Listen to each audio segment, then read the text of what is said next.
Hello, everyone. How's it going? My name is Earl Meister.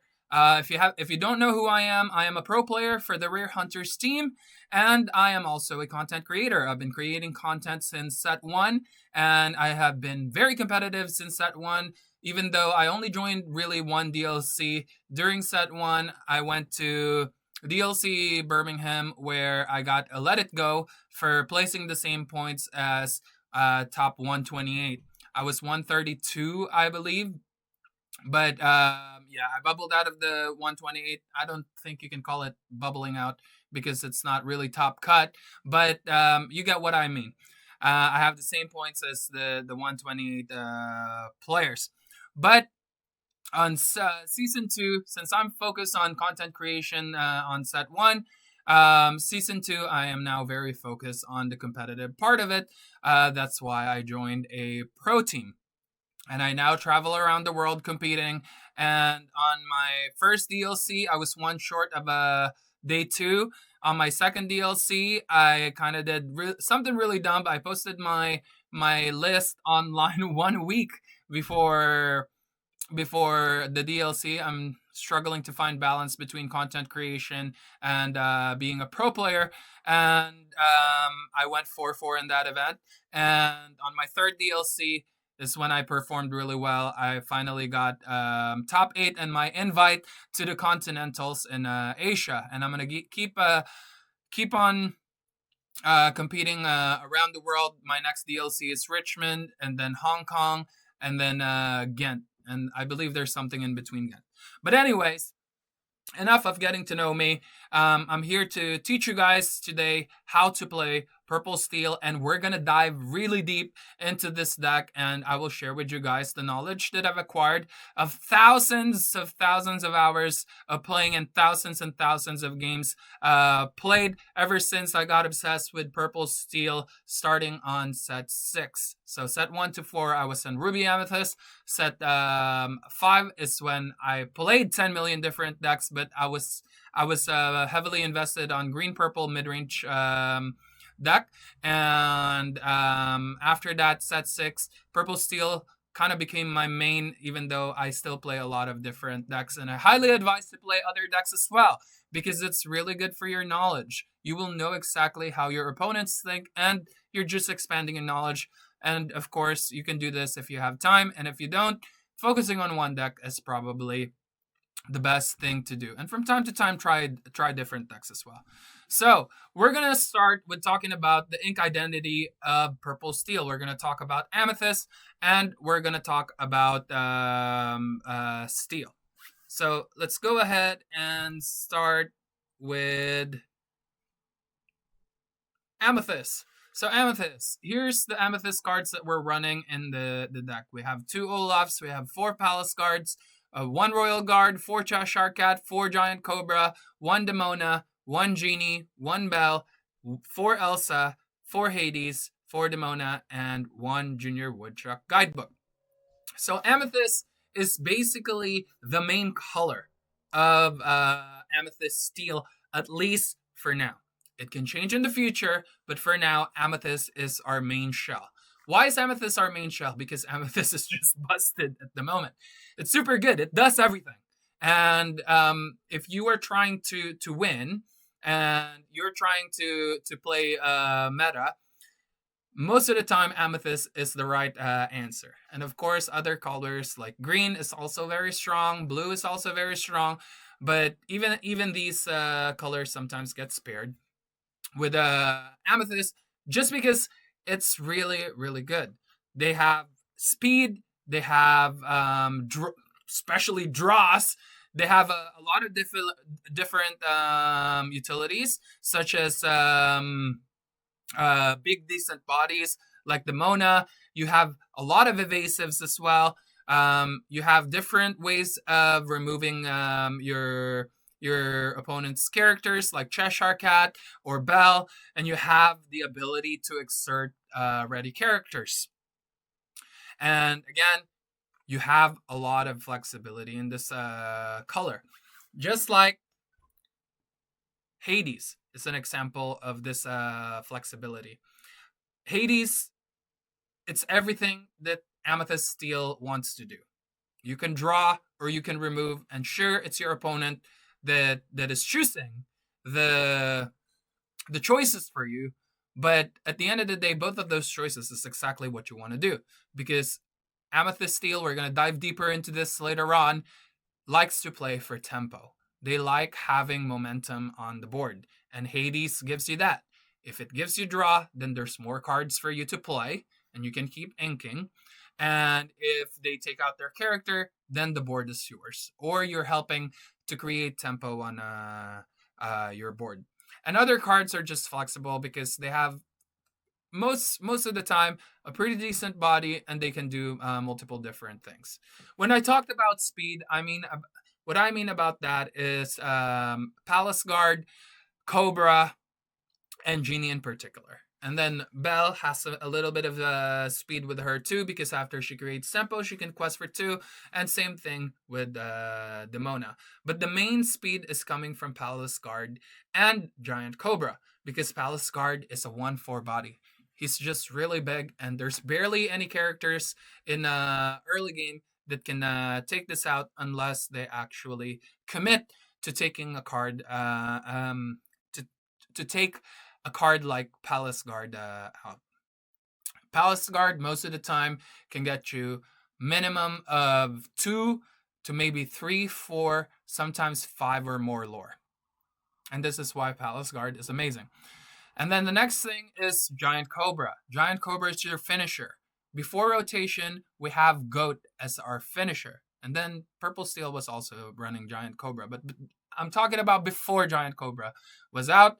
We have the Goat to finish the game. And now Giant Cobra is there. Giant Cobra gives us the speed that we need, sometimes in mid game and sometimes just to finish the game. You now have this ability to quest, and once you get to a certain point in the game, at 18, you now have the ability to finish the game in a blink of an eye, right? Even if you don't have any characters on the board, you can top deck a Giant Cobra. If you have an extra card in hand, you can finish the game. These are the cards that gives you speed. Now, Olaf and Royal Guard are more for the flexibility. So Olaf is a 2/1. He's flexible because he can take out other 1-cost characters most of the time, except for the Palace Guard, because the Palace Guard is really big. But Olaf is more of like flexibility, because the 2 strength in the beginning is quite flexible because it can take out other 1-drops, which is fair. But it has an extra ability that can be very useful later on in the game. So what is that ability? Is it's similar to a Merlin mechanic that when it leaves the board, you can return one of your characters back. So why is this so important for a deck like this? But Earl, you said that this deck plays for tempo. Yeah, sure, it plays for tempo. But there are moments in the game where you are about to get your board wiped, and you want to save some of your cards on the board. Instead of them going to the discard, they might as well go back to your hand. And I'm talking about Malicious, Mean, and Scary from Emerald. When they sing this song, it immediately takes out Olaf, which allows you to save one of your characters, so the Prince Philip is not capable of taking out your characters. But also, for a 1-cost, Olaf's aura gets stronger as the game progresses. Now you're dropping Cheshire Cat, and you can boost the Cheshire Cat. It has cards under it, and wherever Cheshire Cat goes, those cards follow. That's just the way whispers work. So if you have cards like Cheshire Cat, now your opponent is going to think twice before they exert, unless the character is evasive, of course. If they exert, Olaf can now hit them and then bounce back the Cheshire Cat to your hand, which means that if it has a card under it, then you get those cards as well. You're basically drawing for free. Not exactly for free, because you had to pay for that Cheshire Cat, but you get what I mean. And also, Olaf basically allows you to use the card's effect twice, like Giant Cobra. Now you can add extra speed to your hand. You can also protect a character after it takes out another character, and it basically doesn't have a lot of willpower anymore. Now Olaf can bounce that back to your hand so you can save it. And again, it just doubles the effect of whatever card you have. And of course, you have to pay extra for that. Like Genie, you can draw another card. Belle, you can move another damage. Elsa, you can exert and rush another character. Hades, Demona, and the other steel cards that we're going to talk about later on. Olaf is just a super solid card. Like what I said, it's an okay one drop. It's playable, but we don't want to play this on turn one. Most of the time, this is more a mid game, late game type of card. But if you do end up playing it, its aura is just super strong. It can just sit there and basically bully your opponent without doing anything. The next flexible card is Royal Guard. Royal Guard is another card that you can play on turn one, but it's not something that you actually want to play on turn one. Why? Because Royal Guard becomes stronger when you get the draw cards. Obviously, in the beginning, you're not going to be drawing a lot of cards. You're playing for tempo. Most of the cards that draw doesn't give you a lot of tempo. They're either an ultra megatonic down tempo play, or they're not creating a lot of momentum on your board, unless you have a lot of ink where you can play a draw card and then you can play another card. Then that's a whole different story. Now, Royal Guard is Demona's best friend because Demona can allow you to draw 3, and now Royal Guard can take out a lot of characters. But for the most part, this is like Olaf. This is something that you want to play on mid game or late game, not on early game, not on turn one. If you don't have any other choice, it's an okay play. It's still helping your curve, which is very, very important. Now, the next thing that we're going to talk about is Cheshire Cat. Cheshire Cat is one of the best cards in set 10. Why? Because it's not as strong as Belle, because Belle can transfer 3 damage, but Cheshire Cat being able to transfer 2 damage allows you to make trades that are not possible before possible. And also the fact that it has boost allows you to make it threatening. In the Swiss rounds, it's close deck format, which means that your opponent doesn't know what cards that you are running. For all they know, as you can see, we don't have Madam Mim Elephant, but they might think that you have Madam Mim Elephant, and now Cheshire Cat is a really, really big threat for them because you can draw cards basically off of Cheshire Cat. But let's not talk about like bouncing or the cards under it. The ongoing effect of being able to bounce 2 damage to your opponent is just really, really strong. Like what I said, you are able to 2 for 1 things, or sometimes what I like to call 2.5 value. Because not only you're now 2 for 1ing them, you're also healing one of your characters, which means that they have to spend 0.5 or sometimes even an extra card to take that out. It can even go 3 for 1 value with Cheshire Cat.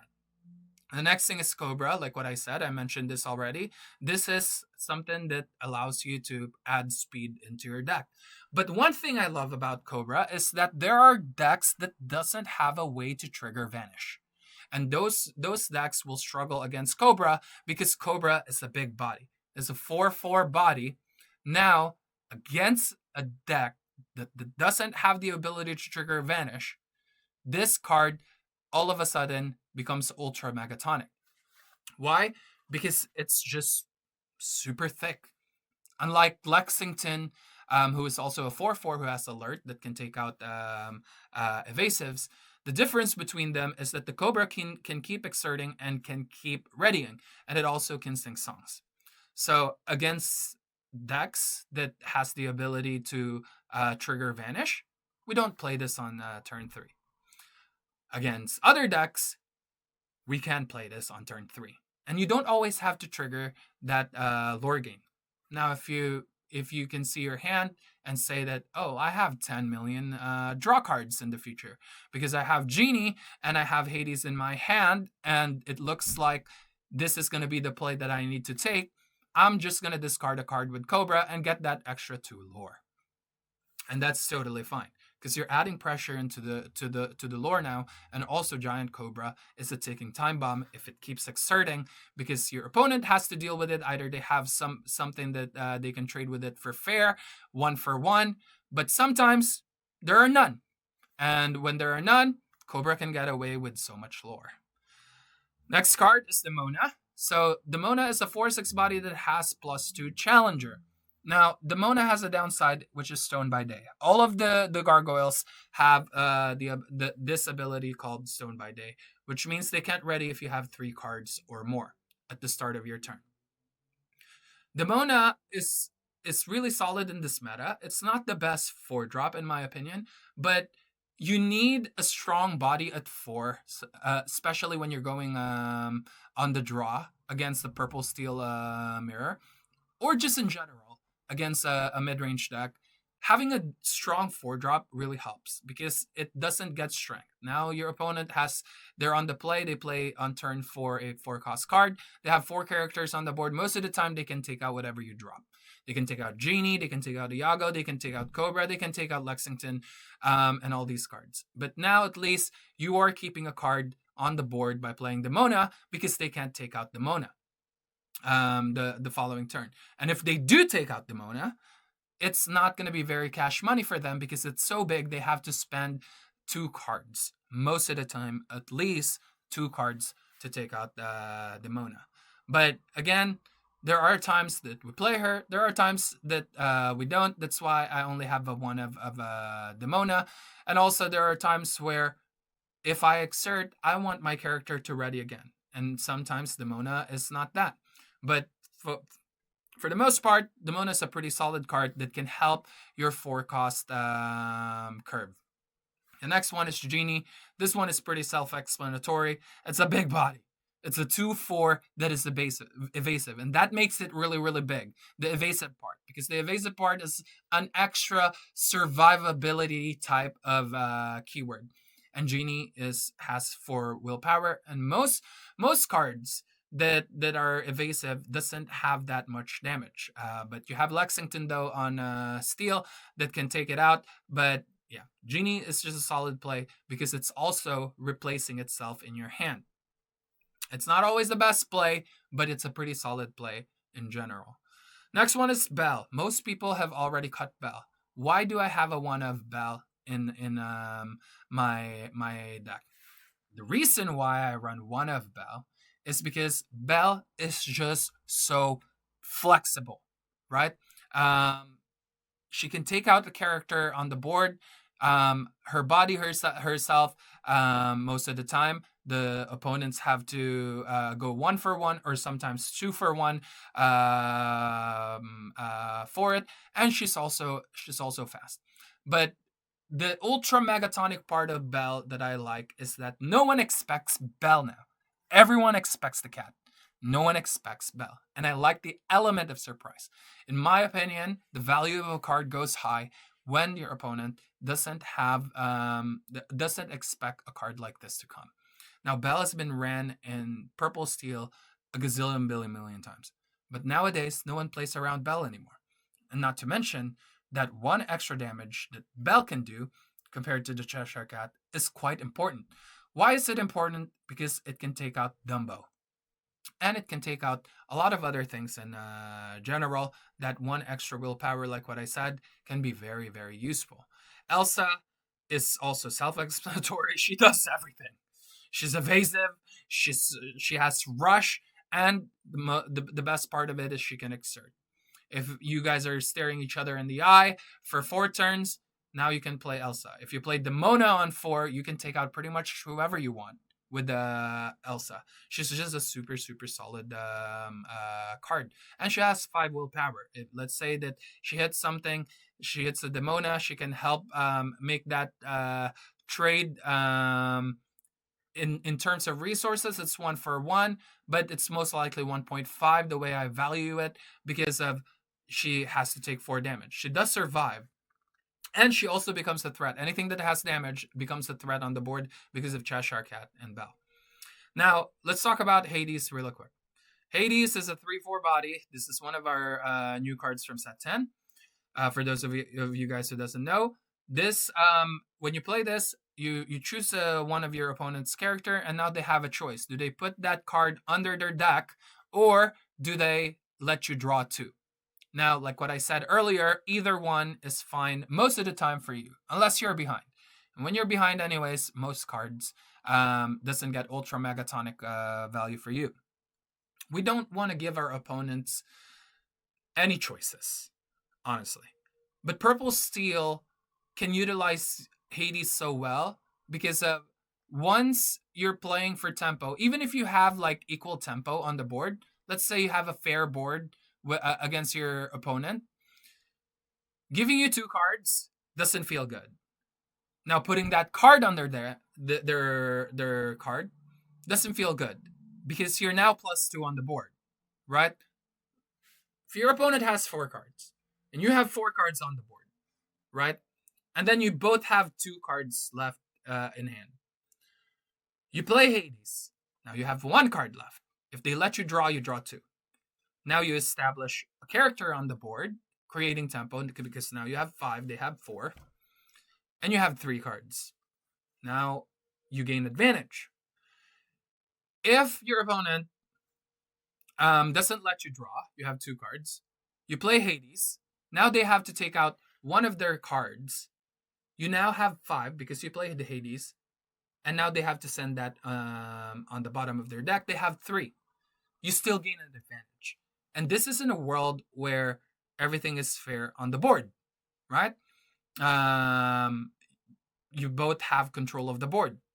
Imagine a world where it's not fair because you somehow gain the advantage early, and now whatever choice your opponent makes even feels worse for them because they either fall behind even more on the board, or they give you extra cards, which means they don't just have to deal with your board and spend their resources on the board. You now have more cards to refill that board.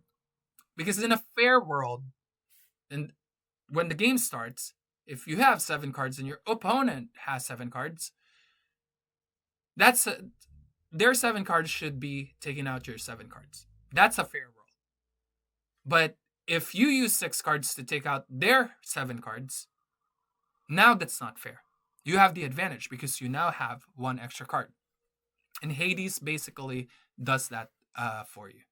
And he's perfect for purple steel because purple steel wants tempo, and purple steel wants to keep drawing as well. The next one is, we're gonna skip the Mona for now because we're gonna dive deep on the Mona Junior Woodchuck guidebook. I have one of on my deck. It's more of a tech. Now I know a lot of other players have multiple copies of these in purple steel, and some people that have 0 copies of it. I like having 1 copy of it because with it I have now basically a weak inkable dock, if that makes sense. I pretend that I'm hard casting friends on the other side from before the rotation. That's what I think about Junior Woodchuck Guidebook, and I think that it's pretty solid. It also allows me to do power play sometimes with my floating ink. So later on in the game, if I have 6 ink, I play a 4 cost, and then I play with Junior Woodchuck Guidebook. I don't need to draw with it right away. I pop it if I need to dig. But if I already have the cards in my hand, that floating ink, I just set it up, and later on, maybe it will become useful by spending 1. It's a pretty flexible card, in my opinion, and the best part is that it's inkable. Now, the last card that we're going to talk about from Amethyst is the Mona. The Mona is an ultra megatonic card, possibly one of the best cards in Disney Lorcana right now, and it's one of the reasons why Purple Steel also is super strong at the moment. So it already had a very solid shell, both from Amethyst and Steel, before set 10. Purple Steel was very strong on set 9, and it's been playable for a while now. It's been around the meta. But the Mona just breaks the rule of everything. Because before, right, you usually stop at 5 ink, and you don't keep drawing. Now, the Mona allows you to, like, not care about burning your hand because it actually benefits you. So it's doing two things that Purple Steel likes. Number one, you want to play for tempo.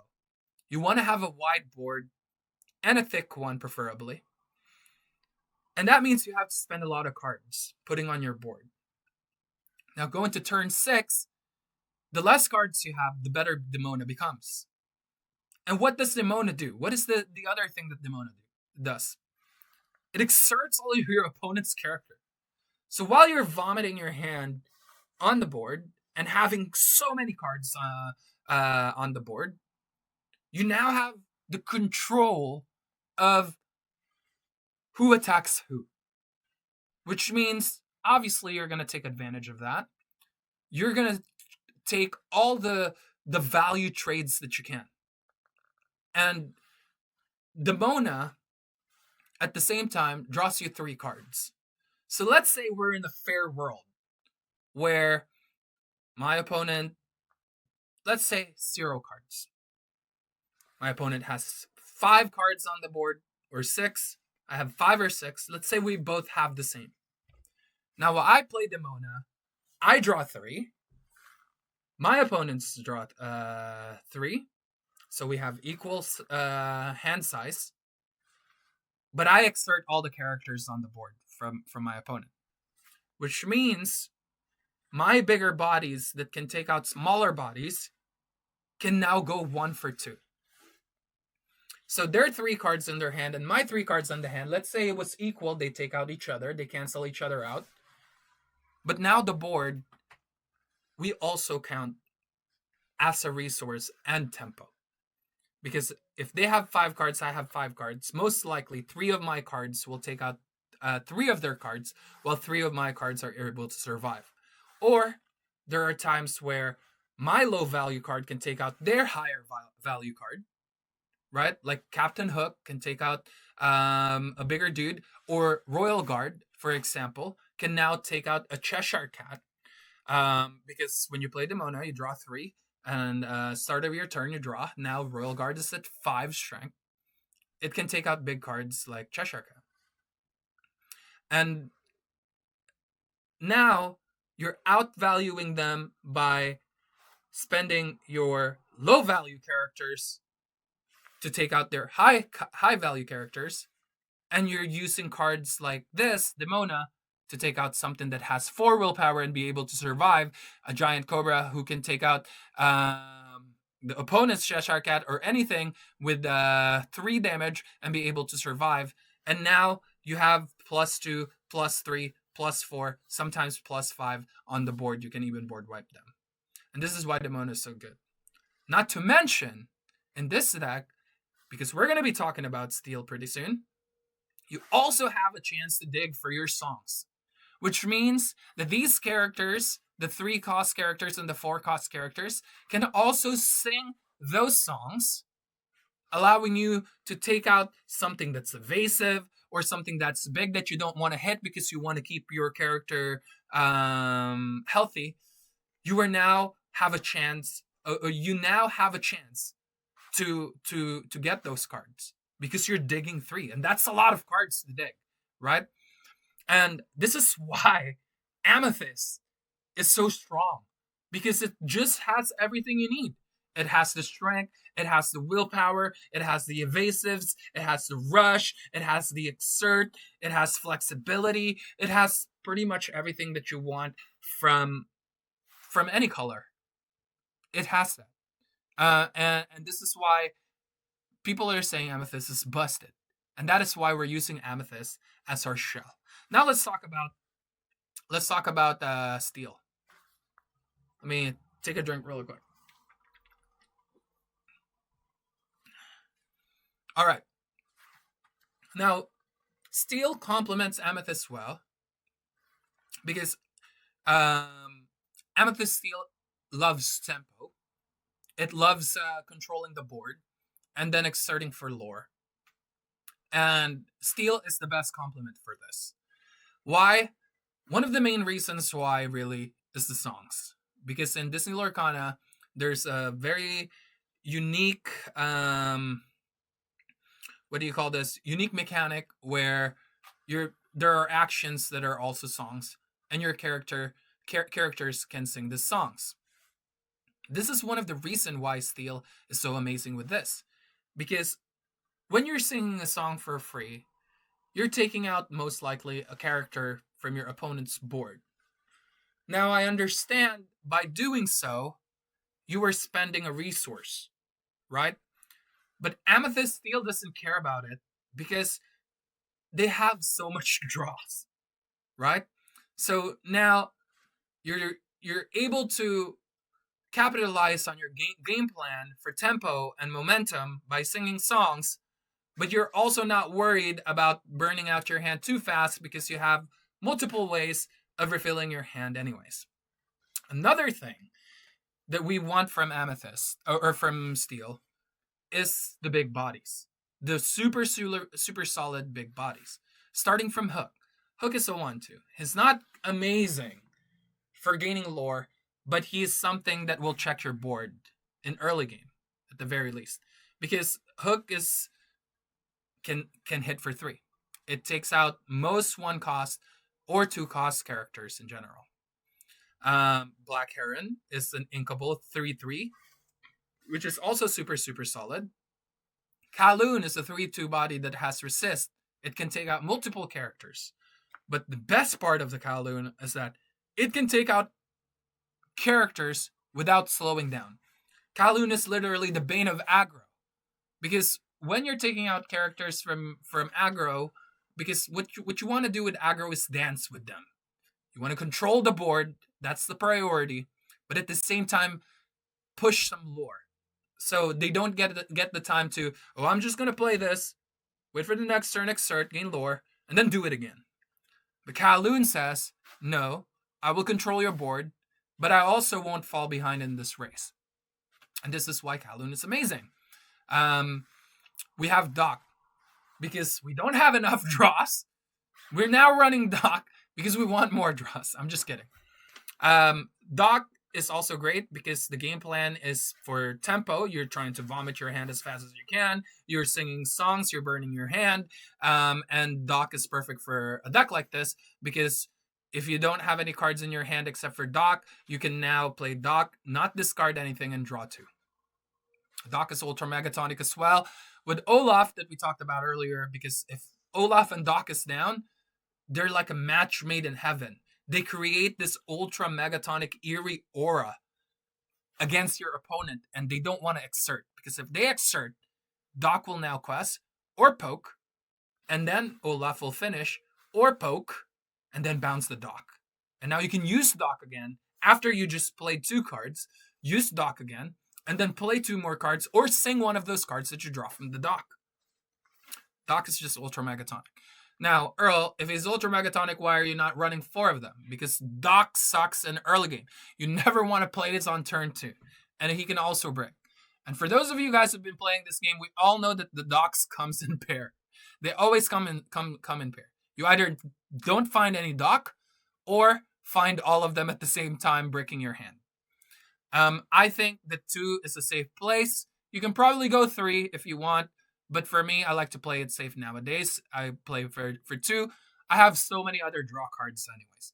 But Doc is a really, really good card because not only that he draws you 2, he also is a threat on the board because you can now gain an extra lore. He can't take out a lot of characters, sure, but he's a fuel to the strength of a raging fire, and also he can add another timer for the ticking time bomb, which is gaining lore every turn. Lexington, on the other hand, is one of the other solid cards for this. Now, Lexington sucks against aggro because you don't want to play this on turn 3 because if they exert, you attack with Lexington, and also Lexington can't quest, right? Because if you quest with it, it's not going to ready. You're not going to be able to keep pressuring them and put them in a clock. Lexington, though, is amazing against Amethyst deck because it can take out Genie. It's a threat against Genie, and also it's just a super solid body, which is a 4/4 that can sing Strength of a Raging Fire. Now, there are times where Lexington will hit, there are times where Lexington will sing, and he doesn't ready, but that's okay because he's a big boy. He's a 4/4 body on the board that can survive many things. Now, this next one is a personal favorite of mine. Some people don't like this card, some people do. But for me, this is one of the most solid cards on turn 4 because it changes how the game is played. I like cards that changes the way the game is played. Before your turn 4 is usually can usually be taken out by Strength of a Raging Fire, or he hurled its Thunderbolt, or exerted by Elsa and then get taken out by another character. Mayor Winddancer, on the other hand, no one wants to touch this card. I was literally on my top 32 game in Singapore against the DLC champion from Birmingham, Federico Micochi, and I dropped this on turn 4, and his reaction is like, "That's really big." I wanted to play a joke that Michael Scott from The Office always say, but I didn't because I'm trying to be respectful, if you know what I mean. But Mayor Winddancer is just big. He's 5'7". And Elsa does not want to exert this because Elsa can't even survive hitting this. Or any of the characters from 1, 2, 3, 4. Demona can survive it, but she will take a heavy hit, and then another character will have to take it out, which means that you can take out that Demona easily with one of your weaker characters, which equalizes the trade. But for the most part, it's just a big giant brick that changes the way the game is played, or opens up a new line for you in the future. And it can just keep exerting as well. You keep exerting this, it will keep gaining free lore for you. It's also one of the best, if not the best singer for He Hurled His Thunderbolt. He Hurled His Thunderbolt is pretty explanatory, pretty self-explanatory, same as Strength of a Raging Fire. They are both songs that can take out characters, and it helps you play for tempo. Now, Hero the Thunderbolt, I do want to add that there are times where I play 1, 2, 3, and then I just hard cast Hero the Thunderbolt, even if I don't have a 4 cost. Or there are times where there's a big threat on the board that playing 4 costs doesn't really help me, so I just play Hero this Thunderbolt to take out that 4 cost, and now I am still ahead on the board, especially when I'm on the play. It's a pretty decent card, in my opinion. It's not the best when you hardcast it, but it's also really, really good if you can sing it. A lot of people are on 2 He Hurled His Thunderbolt. I was on 4 in DLC Singapore, but I think 3 is a sweet spot. Before I was on 2 Demona and 1 Mayor Winddancer and 4 Thunderbolt. Now I'm on 3 Thunderbolt, 2 Mayor Winddancer, and 1 Demona. I really, really just like Mayor Winddancer because of his ability to change things, or to change the way the game is played. Now, I just wanted to emphasize that Mayor Winddancer, it's not ultra megatonic against control decks, but against everything else, he's really, really good. And we need to keep that in mind when we mulligan. And this is why when we mulligan, we're gonna go deep into mulligans for every single matchup later on, so you guys know when to keep this and when to not keep this, when to play it on curve and when to not play it on curve. So that's basically it with the ink identities for this deck for Amethyst Steel. Now we're gonna go dive deeper into other things for Amethyst Steel. All right, so now we're gonna talk about the deck. My choices why I run a lot of 1-ofs and 2-ofs. I love techs for mid-range decks in particular. It's been my playstyle since set 5. My most famous deck on set 5 was Green Purple Tempo Tool Midrange. It's actually, fun fact, the very first deck that got 6 digits views in Dreamborn.inc. And it was the most famous deck back then. But I've been playing that play style because I love techs. I love playing with the curve, and tweaking it and adding some spice that can make me stronger in specific matchups in the meta, without fully making my deck weaker against other matchups. Most of these cards are okay cards, I would say, in in other matchups, but can give you such a big advantage in very specific matchups. So this is the deck that I ran for best of one in DLC Singapore, and then it becomes the best of three on top eight. But this deck is specifically for best of one. This is not what I would run for best of three. Obviously, if you can see, I'm only running one dock, and the reason why I'm running one dock for this is because of I don't want to ever brick with dock. That's why I only have one. I was also running an extra Goliath to compensate for the draw that I'm losing from the dock. The Goliath is really good as well. It's a tech that I would sometimes put in, sometimes I won't. The thing about Goliath is it's confusing to some. They don't know the actual value and when to play Goliath. The thing about Goliath is when you play it, you're always the first one to benefit from Goliath, and he's so flexible because he can check your opponent and say, okay, you can't draw too much anymore because you have to discard that, or also take advantage of their hand.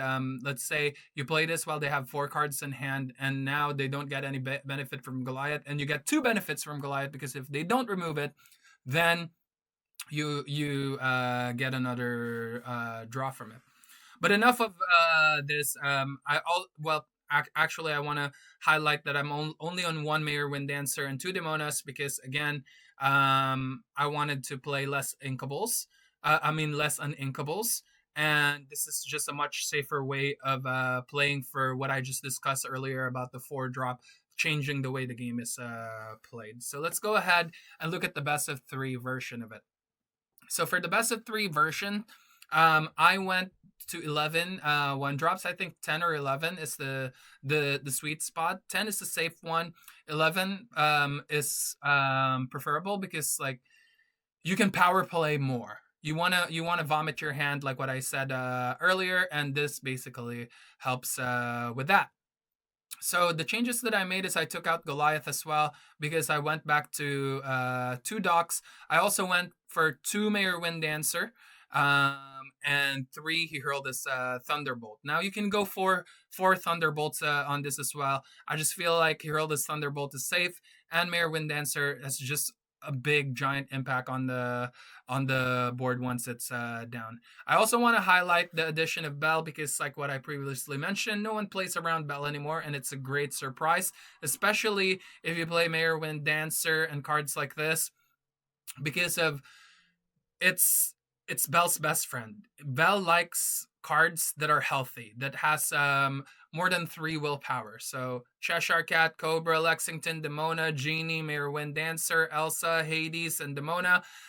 Even Palace Guard, all these cards, Bell loves these cards, and you have plenty of them, and you get so much benefit. Like what I say, some cards that can remove cards right away are usually a 2-for-1 because number one, you play it, and it takes out a card, so that's 1-for-1. But because it survives, they need to spend a resource to take it out, making it a 2-for-1. Bell, the way I look at it, is a 2.5 because now one of your characters can take out that can 2-for-1 can take out a character, but now you're also healing one of your characters, which is the 0.5 value, and now Bell can take out one character, and now they have to spend a card to take out Bell, making it a 2.5. That it's just the way I see things, and it's the way I teach my students as well. I also took out Raja because I upped the dock. Sometimes the dock it's not so bad anymore if you play it on turn 2 because you're running Olaf on this list. You can always bounce it back, but also it's just a fuel for your Strength of the Raging Fire. But I just want to highlight the dock is never a turn 2 play. You always want to play Calhoun first and then Black Heron afterwards. So I wanna dive deep into my 1 cost and 2 costs again, with why I do it. First of all, my 1 cost basically is Palace Guard and Captain Hook. On the play, I play Palace Guard. On the draw, I play Captain Hook, depending on the matchup as well. Now, these are my techs for 1, right? I have a 1 of and a 2 of this. These are techs. They can be okay one drop, decent one drop, but also they get more value as the game progresses as well. They become better in mid game and late game in general. It's the same thing with my forecast. One of the Mona is a safe play because it's inkable as well. But if I get Mayor Wind Dancer, it's just a much better play. It's big. It's amazing in the mirror. It changes the game, the way the game is played. Most of the time when I tech cards, they're usually inkable, just like Bell, Royal Guard, Olaf, the Mona Junior Woodchuck guidebook. And one of the reasons why Bell is, like what I said, Bell just has so much value if you can actually use her ability. Now, if you can't and you don't see it happening anytime soon, easy answer: just ink Bell. Just ink Bell. It might be a terrible top deck, but the thing about these cards, like there's not a lot of them. That even if you top deck them, it's very rare that that happens. So if you mulligan properly and also luck is on your side, then it will never happen. But if we're talking about numbers, it's usually always in your favor that these cards are not really gonna affect the way the game is played, except for Mayor Wind Dancer, because Mayor Wind Dancer is an inkable. But even if he's an inkable, in my opinion, the gain that you get, the gamble is worth it with Mayor Wind Dancer. It's just because of the impact of the card, and also Purple Steel is everywhere. It's the strongest deck in the meta right now. It's an S tier deck because of it has really strong matchups against specific decks, and the weaker matchups they're pretty close. They're either 50-50 or 49-51 for the most part. And yeah, if there's a lot of purple steel in the field, then teching for the purple steel mirror is not it's not so bad. Um, Other than that, there's not really anything else that I change with this. So I'm not gonna dive deeper into the deck. I will explain the deck a little bit more as we progress, but that will come into the other topics that we're gonna discuss. Since I already discussed what the steel cards do in this deck, what the purple cards do in this deck, and what basically the deck is trying to do in general. All right, so now I'm going to talk about the macro knowledge that you need for this deck in general. This is a chart that I created and that I use a lot in my teachings in Lorcana. And to me, this is probably the foundation of my knowledge as a competitive player in general, for the meta, for the matchups, and for a lot of other things. I have a video of this in YouTube, which is for free. You can watch that. It touches pretty well with this topic today. In this guide, we're just gonna go through it because it's essential to talk about it, but we're not going to dive too deep into it. If you want to dive too deep into it, I have a Metafy guide for that as well. But the YouTube video might be enough for you, or this part that I'm going to talk about might be enough for you. So the most important thing to learn in card games, or Lorcana specifically, is the rock, paper, scissors of things. Everything has a weakness. And it all comes down to the three main archetypes: true mid-range, true aggro, and true control. Those are the three main archetypes for me. And this is what I use for my teaching. And purple steel falls into the category of true mid-range. So the rock, paper, scissors of things is that mid-range beats aggro, aggro beats control, and control beats mid-range. Why does mid-range beats aggro? Because mid-range, it's in the very middle of everything. It has aggro aspects to it. It has control aspects to it, and it depends on the sub archetype, which we will talk about as well right now. It has a little bit of both, and it also plays for tempo, which means that it can keep up with aggro speed if you utilize its aggro aspect. But the difference is the card quality. Mid range doesn't run fast cards that are greedy compared to aggro, where they like cards that can quest for a lot, but the body is not even okay. It's like it's a bad body that can go really fast. There are some cards that can go fast and are pretty decent, but for the most part, they're usually low strength characters, sometimes high willpower, sometimes basically no willpower at all.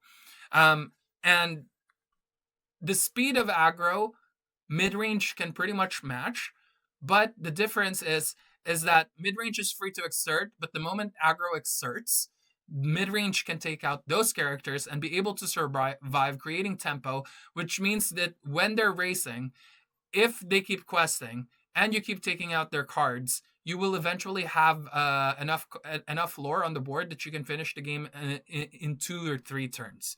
Especially with Kaloon, like what I mentioned earlier in this guide, where it's the perfect card for mid range decks in general because it's able to control the board as well as race your opponent.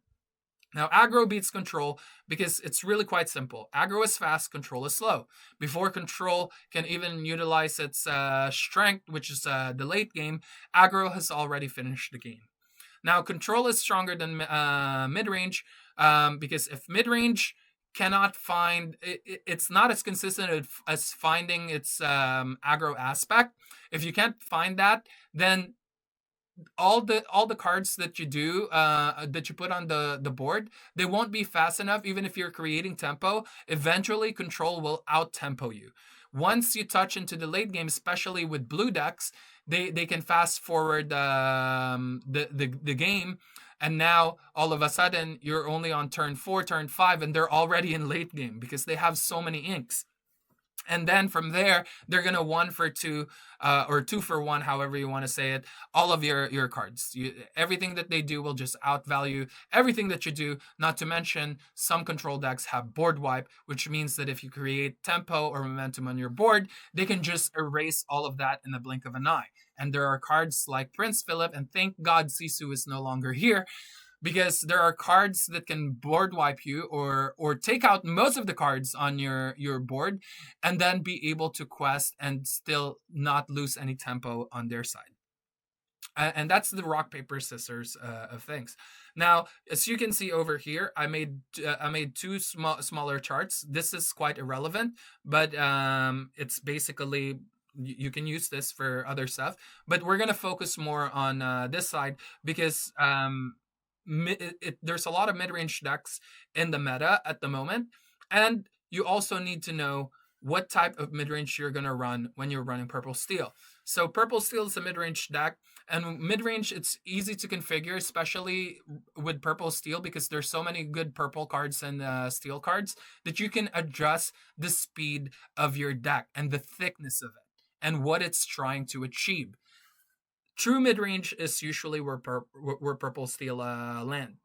If you run more aggro cards, then you become fast mid-range right here. And if you run thicker cards and more value cards, high-end cards or high-cost cards in general, then you become mid-range control. You're increasing the control aspect of it. When you go fast mid, then you're fast mid-range, then you're increasing the aggro aspect of the deck, and being in the middle has a little bit of both. And the rock paper scissors also applies to it. Now the speed is a little different when it comes to it, or the room to go aggressive is a little different. For example, fast mid range, or in this case it's the aggro, it's going to take on the aggro role. It has more room against control because control doesn't fully own you until turn 5, 6, or 7, but mid-range control usually is able to do it much earlier. So the room to go fast, it's much shorter, and this is why true mid-range has a bigger chance against control compared to mid-range control, because mid-range control said, okay, you have your chance to go fast, but once you hit a certain threshold, then you cannot outvalue the things that I do. I will be taking over from here. If you guys are wondering, Blurple falls into the group of mid-range control. It's not a true control deck.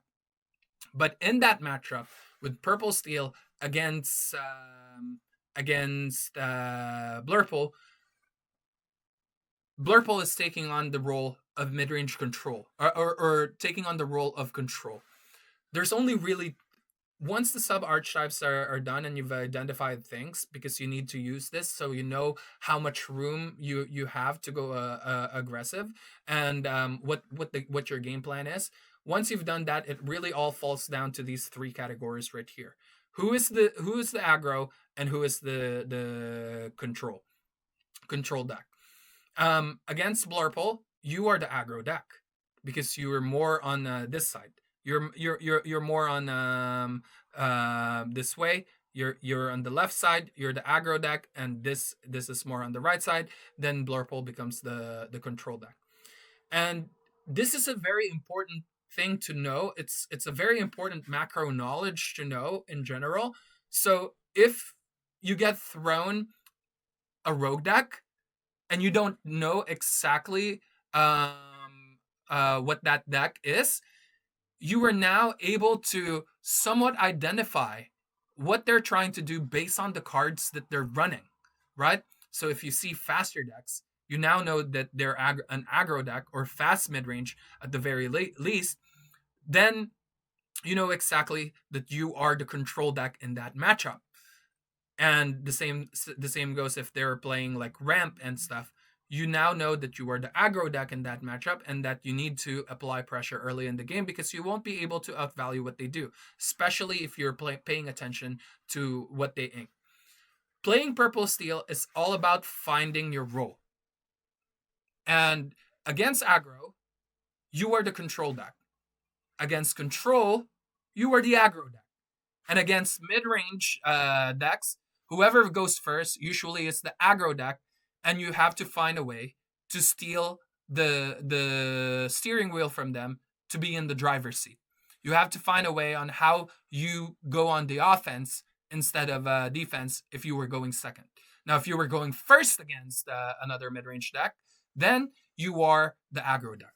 But they can easily take it away from you, because mid-range is in the same speed, and it's like dancing with each other, trying to see what their next move is. And when you see the opening, bam, you take it, right? You do an ultra megatonic straight punch to the face, not physically, of course.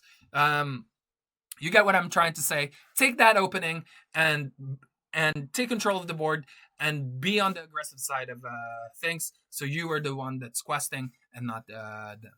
So my tempo tool deck that I showed you guys earlier, that deck falls more right over here in terms of speed. You don't have to be exactly in one of these lines. You can adjust your true mid range and add a little bit more control side of it.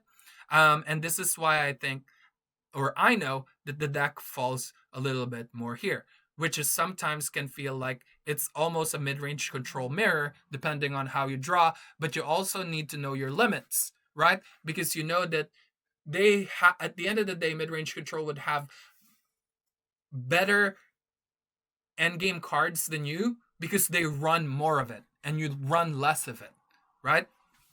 Cards like Demona on 4, cards like Wind Dancer on 4, right? And the 5 and the 6. This plays more into this. You're increasing your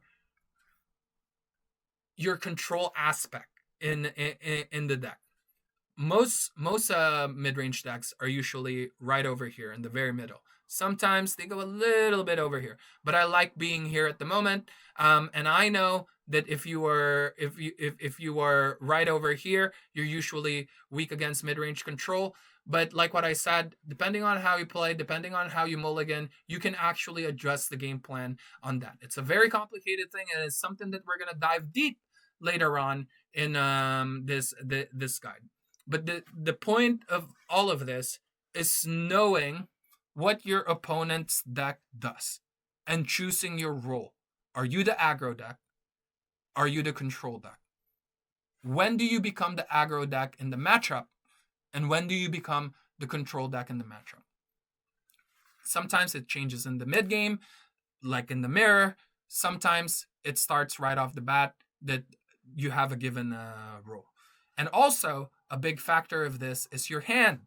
You need to look at the cards in your hand. What is your hand capable of doing? Right? You need to adjust the way you play depending on the role that you pick. That sometimes in this matchup you have to ink this, and sometimes you have to keep it for later in the game. You have to think about all of this, and this is exactly what we're going to dive deeper. But I wanted to touch on this lesson first because this is such an important macro knowledge that you need. Now we're going to be diving soon into the micro knowledge, so you know exactly what cards do you need for specific matchups and how you should be mulliganing for them. All right, so now we're going to talk about deck techs. As you can see, there are some cards over here that I added that's already in the deck. Those cards I'm not going to dive into too deep with them, but for the most part, this part of the guide is basically going to teach you or show you the possible techs that you can run for the deck. Now, this is not all the techs that you can run for the deck. There are other cards there that can find their way into the meta and can be an element of surprise and throw off your opponents. And it's very important that you test those decks if you see, or you test those techs when you see a potential for it. When the light bulb clicks, test it. And ask yourself, why am I running this? What matchup is this good for? And how heavy this impacts my other matchups. All right. So first, we talk about Olaf. Olaf is an amazing card against green. It's more of like a security against green, but it's also flexible. These are the type of attacks that we want because they're not only good at one matchup, but they also can be useful in general, or can be an okay play against other matchup, but they are never bad. And sometimes there are cards that can be bad, but Olaf is one of those cards that it's always fine to run it because again, it's a protection for green, right? For mean, malicious, and scary, it can save one of your cards, like what we previously discussed before. And also, Olaf can be an okay turn one play, and most of all, it's inkable. And with other matchups, this card just has a strong aura, even in a purple steel match. Because if you have other cards that can be useful that to bounce in your hand and play again, like Doc or Cheshire Cat, Olaf becomes ultra megatonic. The next one that I want to talk about is Mulan. Mulan is an okay one drop. It's a 2-1 body. It can take out some of the 1-drops, or sometimes the 2-drop, depending on the matchup that you were in. Mulan is a tech that you run only and only if you increase the uninkable count. It's an anti brick card. When you increase your uninkable count, you have a bigger chance of bricking in general. And Mulan allows you to undo that. And also, she has a bonus, which is being able to filter your deck and increase your hand quality, the quality of the cards in your hand. Mulan is also, even if you're not brick, can be a useful power play in general because maybe you're already in mid or late game, especially late game, and you don't want to be playing, let's say, a Captain Hook.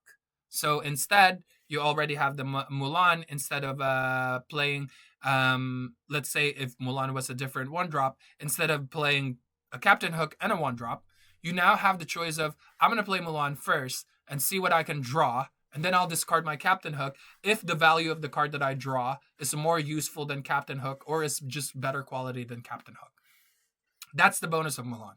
And this is why she can be an amazing tech in general, because it's not only for unbricking, it's also for filtering and making the quality of the cards in your hand better. Iago, on the other hand, is a tech that sometimes I run because it's a pretty good surprise. It's not one of my go-tos, but I tested a bunch of games with him, and he can be useful. Sometimes he goes straight to the ink because I have better 2-drops in general. It's much safer, and those other 2-drops can quest. But Iago allows me to take out big bodies for a low cost because I can just put Iago down, especially if I'm on the play. And now I can just let Iago sit there until I hit turn 5 and trade Iago with one of their bigger characters. Or he can babysit the board and say that you can't quest those other bigger characters. You thought that most of the time, if you play Heron and they have, let's say, a Cobra or a big body on turn 3 in general, um, now the Heron can take those out. But Iago, on the other hand, is able to take those out. They can't get away with free lore. The next one is Meta Mim Tiny Adversary, or what people call Skater Mim. When you hear Skater Mim, this is who they're talking about. This one is one of my favorite cards for Element of Surprise because no one really plays around this card until they see it or they see multiple copies of it that you are running. Now, and that only applies on game 2 or game 3, but it's always a nice element of surprise in game 1. It also doesn't apply on top cut because most top cuts in the DLC or all the top cuts in the DLC is an open deck format where you can see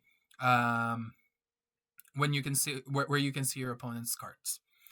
Now, Madam Mim just changes the game because of the extra +1 challenger that she gives for characters can now do trades that used to be unfavorable for you favorable, like making, for example, a Lexington into 5. It can now take out Elsa. If you were running other like three strength characters like Dumbo, it can now take out the genie, and it just helps take out things in general. Like Captain Hook is a great example. It's now able to take out a Cheshire Cat or a Cobra or anything that has four willpower. Again, this card is one of my favorites in terms of element of surprise. And also, after the element of surprise, when you put it down and get favorable trades, now Madam Mim has a strong aura as well. Because the cards that could potentially get away with exerting and gaining them lore every turn because they know that you need to trade 2 cards against it. Now, all of a sudden, you only need 1 card to trade against them. And if they have a 3-cost card, like, for example, Lexington or Cobra, and you have a Captain Hook sitting on your board, they're not going to exert. They don't want to trade their 3-cost character against your 1-cost character. It's just not value for them. It gives you ink advantage. And those small little advantages is what makes an ultra megatonic player great. Because it's like chess. You slowly take out their pawns, you get these +1s here and there, and the next thing you know, you're +5 or +10 million even. And now you have ultra megatonic advantage. And these like small ink advantages can make a big difference later on in the game. Timothy, me and Zan called this guy Timothy Charlemagne, something like that. But Timothy Q Mouse, this card is attacked to add speed to your deck. So let's say that the meta is heavy on control. This is a card that will probably be able to help you because it's a 2-cost card that is 1/4. Because most decks, if they're not tucking any speed in it, you don't really get a 2-quester until Genie, right? Timothy Q Mouse gives you that tool to be able to quest fast in the early game, so you can get close to 18 and have a chance of winning against mid-range control decks or control decks in general if you are in the aggro role in general. Now, this is not an amazing card again in a mirror. It's not an amazing card against aggro, but against control, this is exactly your best friend. But it's an okay card against other matchups. You can find spots where, okay, I have control of the board now. I can actually drop cards like this to add even more pressure because it has speed. Now, the next one is White Rose. It's quite similar to Timothy Q Mouse. It's just an extra lore burst. It's if you need more speed in your deck because it's a control heavy meta, this is something that you want to tech in the deck. The same goes for Tinkerbell. But Tinkerbell also has a different reason other than just being a 1/3 evasive quest for 2 to add speed. Tinkerbell also provides you aura. And aura is very important in this game. I used to call them awkwardsmans because they make your opponent feel awkward. But lately, shout out to my teammate Jenin and Rice Master. They told me about aura. I like that word better than awkwardsmans. So Tinkerbell has a very strong aura. Why? Because Tinkerbell is a shift target for this big Tinkerbell here. And in a purple steel mirror or in an aggro matchup, this can easily this shift line can easily be a checkmate on turn 4. That's how strong this Tinkerbell is against mid-range decks and against what do you call this? Against aggro decks. But against control decks, this is a really slow card. It's a pretty bad card against control decks. But then you just ink this because it's inkable, and you just use the speed part of this. And again, aura. It has a very strong aura. Pete, on the other hand, is if it's a heavy action meta, Pete can definitely help you. From my testing, even though we can fairly say that the meta has a lot of actions, Pete just doesn't feel as good as it was before rotation. There was more actions in general before rotations, and there was a lot of board wipes back then. Because now, why run Pete when you can run Olaf to counter that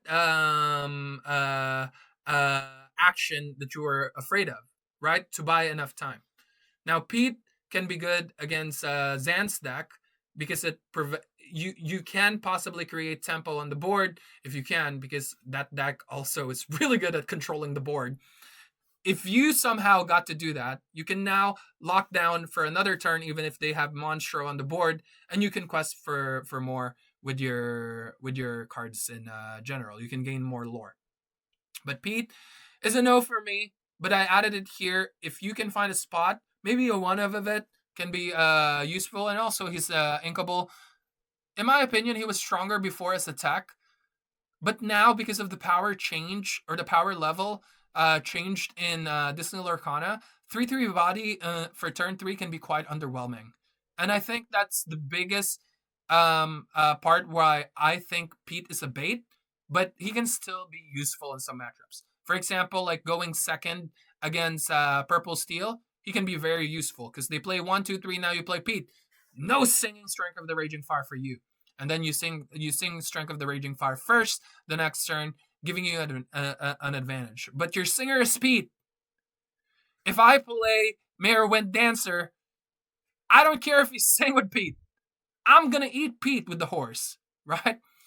That sounded weird, but you know exactly what I mean. That's what I'm saying when the power level changed in Disney Lorcana. There are so many more big bodies now that the 3/3 on 3 can be very underwhelming. Now let's talk about Iago. To me, Iago is an amazing card during the early part of set 10. Because people started cutting Hypnotic Strength. People started cutting Fire the Cannons. And then people started running Iago. Now, Iago is a pretty decent 4 cost because like most of the time you play Genie in most lists. And if they Strength of the Raging Fire you anyways, your Genie is not going to survive. At least Genie pays for itself, and Iago doesn't. That's the downside of it. But if you know the art of baiting out cards from your opponents and paying attention to their ink, Iago can get away with some stuff. To me, Iago earlier this set is an Ultra Megatonic call for attack. I feel like Iago is weaker now. You have magical maneuvers that Blurple is running. They still run 1 or 2 hypnotic strength. I don't suffer against Iago. I beat DKP and he had multiple Iagos in his deck during DLC Singapore. Weird flex. I beat the world champion. But I had 8 actions in my deck that could easily take out Iago. And yeah, I think if I would ever run Iago, I would run a 1 of it 2 max. It's still providing you great board control in general, like Mayor Wind Dancer and Demona does. But Iago has evasive, which is a big plus. It's a gamble running this card. I'm already gambling with some of the cards. Iago is not one of them, for me, at least. But I can see how good it can be if you add some of this card in your deck. The next one is Madame M Elephant. Madame M Elephant is great in a mid-range matchup, and it can also be good in against aggro. But you have to be careful. This is what I always teach my students, even before the rotation happened. The bounce package is a very delicate package. The bounce mechanic is can be a complicated mechanic because you have to understand that you're down tempoing your board when you're bouncing something, especially early on. But the payoff for a card like this is huge. It's just that you have to find the right spot for it. It takes skills. It takes understanding of the matchup. It takes understanding of how you analyze the board. That's the most important part with Elephant. Now, if you're comfortable with that, then you can run this because there are other benefits to this. Because the bounce package allows you to reuse the same effect of a card. For example, with Doc, if you bounce Doc and then play Doc again, you're drawing 2 extra cards. You can also use it with Cobra. You can use it with the White Rose. You can use it with Pete. You can use it with a lot of different cards. And another thing that I want to emphasize with the Madame M Elephant is that we now have cards that has boost, whispers, cards that have cards under them that wherever that card goes, the cards under them follows. And this is a great compliment for the cat.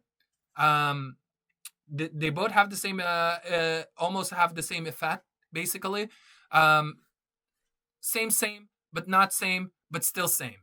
If that makes sense. But the cool part of this is that now the cat can also be a draw engine for you if you're running Madame M Elephant. Now, Mayor Wind Dancer, I already explained this earlier, but I just want to highlight that this deck is terrible against aggro. It might look like it's something that can control the board against aggro, but it's 4 cost, and 4 cost is too late for your matchup against aggro. This deck, or this card, is specifically tacked for purple steel or other mid-range deck if some other people run mid-range decks like red purple. But there's not as many red purple as purple steel. And this is why I'm saying that this card is specifically tacked for purple steel. The same thing with Bell. It's tech for purple steel. It can also be useful against aggro.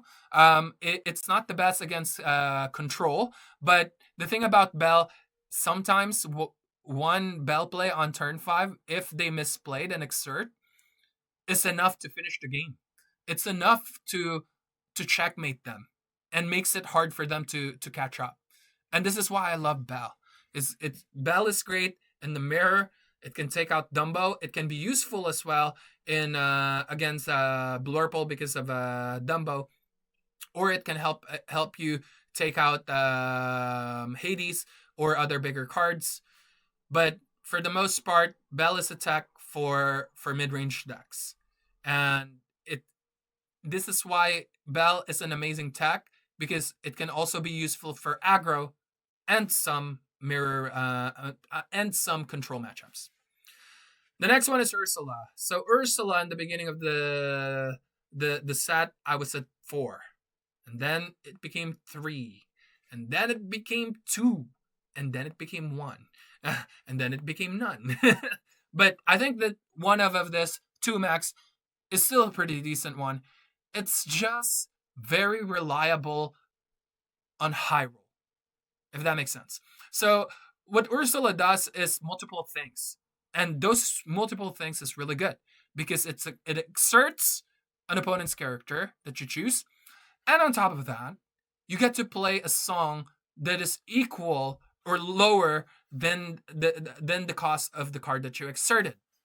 You don't always have to target that card that you exerted with the song, which makes her really, really good. Because if you play Mayor Wind Dancer, you can now exert another 4 cost, sing a song for free or play a song for free, target a different character, and then Mayor Wind Dancer can take out the character that you exerted. She is ultra megatonic high payoff card if you have the perfect line, if you have the perfect curve. And I think that's her biggest downside. So if I ever run Ursula again, it's going to be a one of. It's one of those like, this is the perfect moment for Ursula. It's checkmate if I play this. But for the most part, most of the time, it's probably going to be ink. So I'd rather find a card like Belle that is a little bit more flexible, less high rolly than Ursula, but the flexibility makes up for it. Jasmine, on the other hand, is just a really big body. But Jasmine is just weak against blue. It's super, super slow because it does nothing when you when you play her. Now she can be pretty okay against Stone by Day, but those are like very specific moments. She's not my favorite tech anymore. I think her time has passed, but I just added it here just in case for some reason all the purple decks disappear and it becomes only purple steel meta, then Jasmine can be really good. Pluto, on the other hand, is a really good tech actually. I didn't like consider this to be a good card, but a one of this can make a big difference. And my teammates has convinced me with this.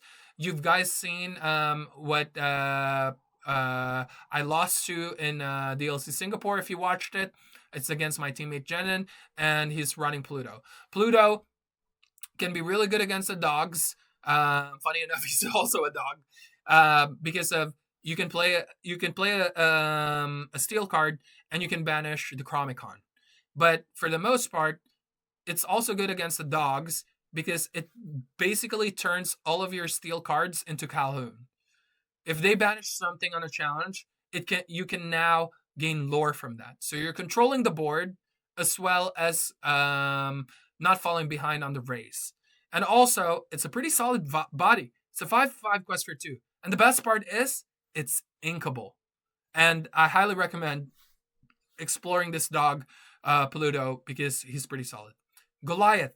Goliath is one of my favorite techs as well. I used to be in 4 Goliaths. I still think that it's okay to be in 4 Goliaths and make purple steel mid-range control, especially if the meta is heavy on purple steel. Um, it's just it's taking too much slot for endgame. That's why I cut it down to 2, and then I was running 1. Right now, I'm running none because I feel like I already showed the other players that this is a pretty good card. The element of surprise of it is gone. But the beauty of this Goliath is that it always benefits the person that's playing it, the player that's playing it. If I play it, it will always benefit me first. But you have to find that spot where you can actually play him and draw 2 with him. That's the downside of him is you have to set up for him properly. And then from there, the flexibility of him is nice because if your opponent does get to draw 2 cards, you still get to draw 2 cards. And he's also a big body that can take out other characters in general. It can take out the Mona. And it also prevents you from triggering Stone by Day in general, just in case your opponent has a way of making you draw 10 million cards.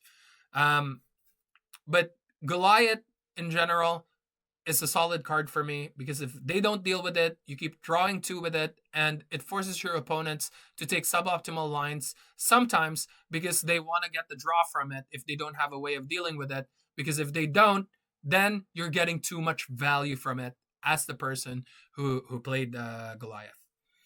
Tinkerbell, on the other hand, you don't necessarily have to run this 3-cost ink or the 3-cost tink. You can just run a one of or 2 of this. Of course, she becomes better if you run this. But if you run that package, it's taking a lot of slots. But in my opinion, ever since set 6, I've always explored having 1 or 2 of Tinkerbell in my deck. Now I understand that Frank Carson won with this, but I've been doing that for a long time before Frank Carson even won. And my Dreamborn history is the testament for that. And also, fun fact: Frank Carson bought my deck building guide. I'm not saying that he used that in order to win a DLC. It's just a fun fact. And in that guide, I talked about the importance of one ofs and two ofs, and I used my tempo tool decks as an example of that. Again, Tinkerbell is a pretty solid 6 cost card because in a purple steel mirror, if you drop this on 6, it's a lockdown on the board. If you play against blue steel, they run more of this card, right? And blue steel can lock you down, and it's the same exact thing. You can have a one of this, and if you draw it at the right moment, you can play this on 6 and say that okay, you can't exert anymore. And also the element of surprise of this is big because not everyone is running this. Element of surprise can always give you extra advantage.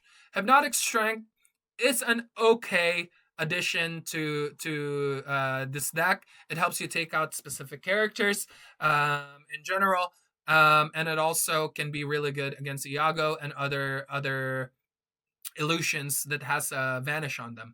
Well, all illusions have vanish on them. It's not the best tech anymore. This is more of a blurple tech, but I just threw this here anyways because we use it on set 9. Maybe you can find a way to run a one of it, but it's not the most ultra megatonic tech. Junior Woodchuck Guidebook, in my opinion, is one of the best techs because you can lower down the amount of docks that you have. Again, it's not as good as dock, but it gives you that flexibility of you are no longer going to brick from dock, or you have a lower chance of bricking with dock if you run copies of this to replace some copies of your dock. That's what I love about Junior Woodchuck Guidebook. And also, like what I explained earlier, you can use this as a power play in a turn and pop it off later, which is really nice too. Sword of Hercules. There's so many Hades right now. You have the 5-cost Hades and you have the 7-cost Hades. And also red purple is getting played, which means that they have another deity. I don't know if I pronounced that right. On their deck, which is Hercules.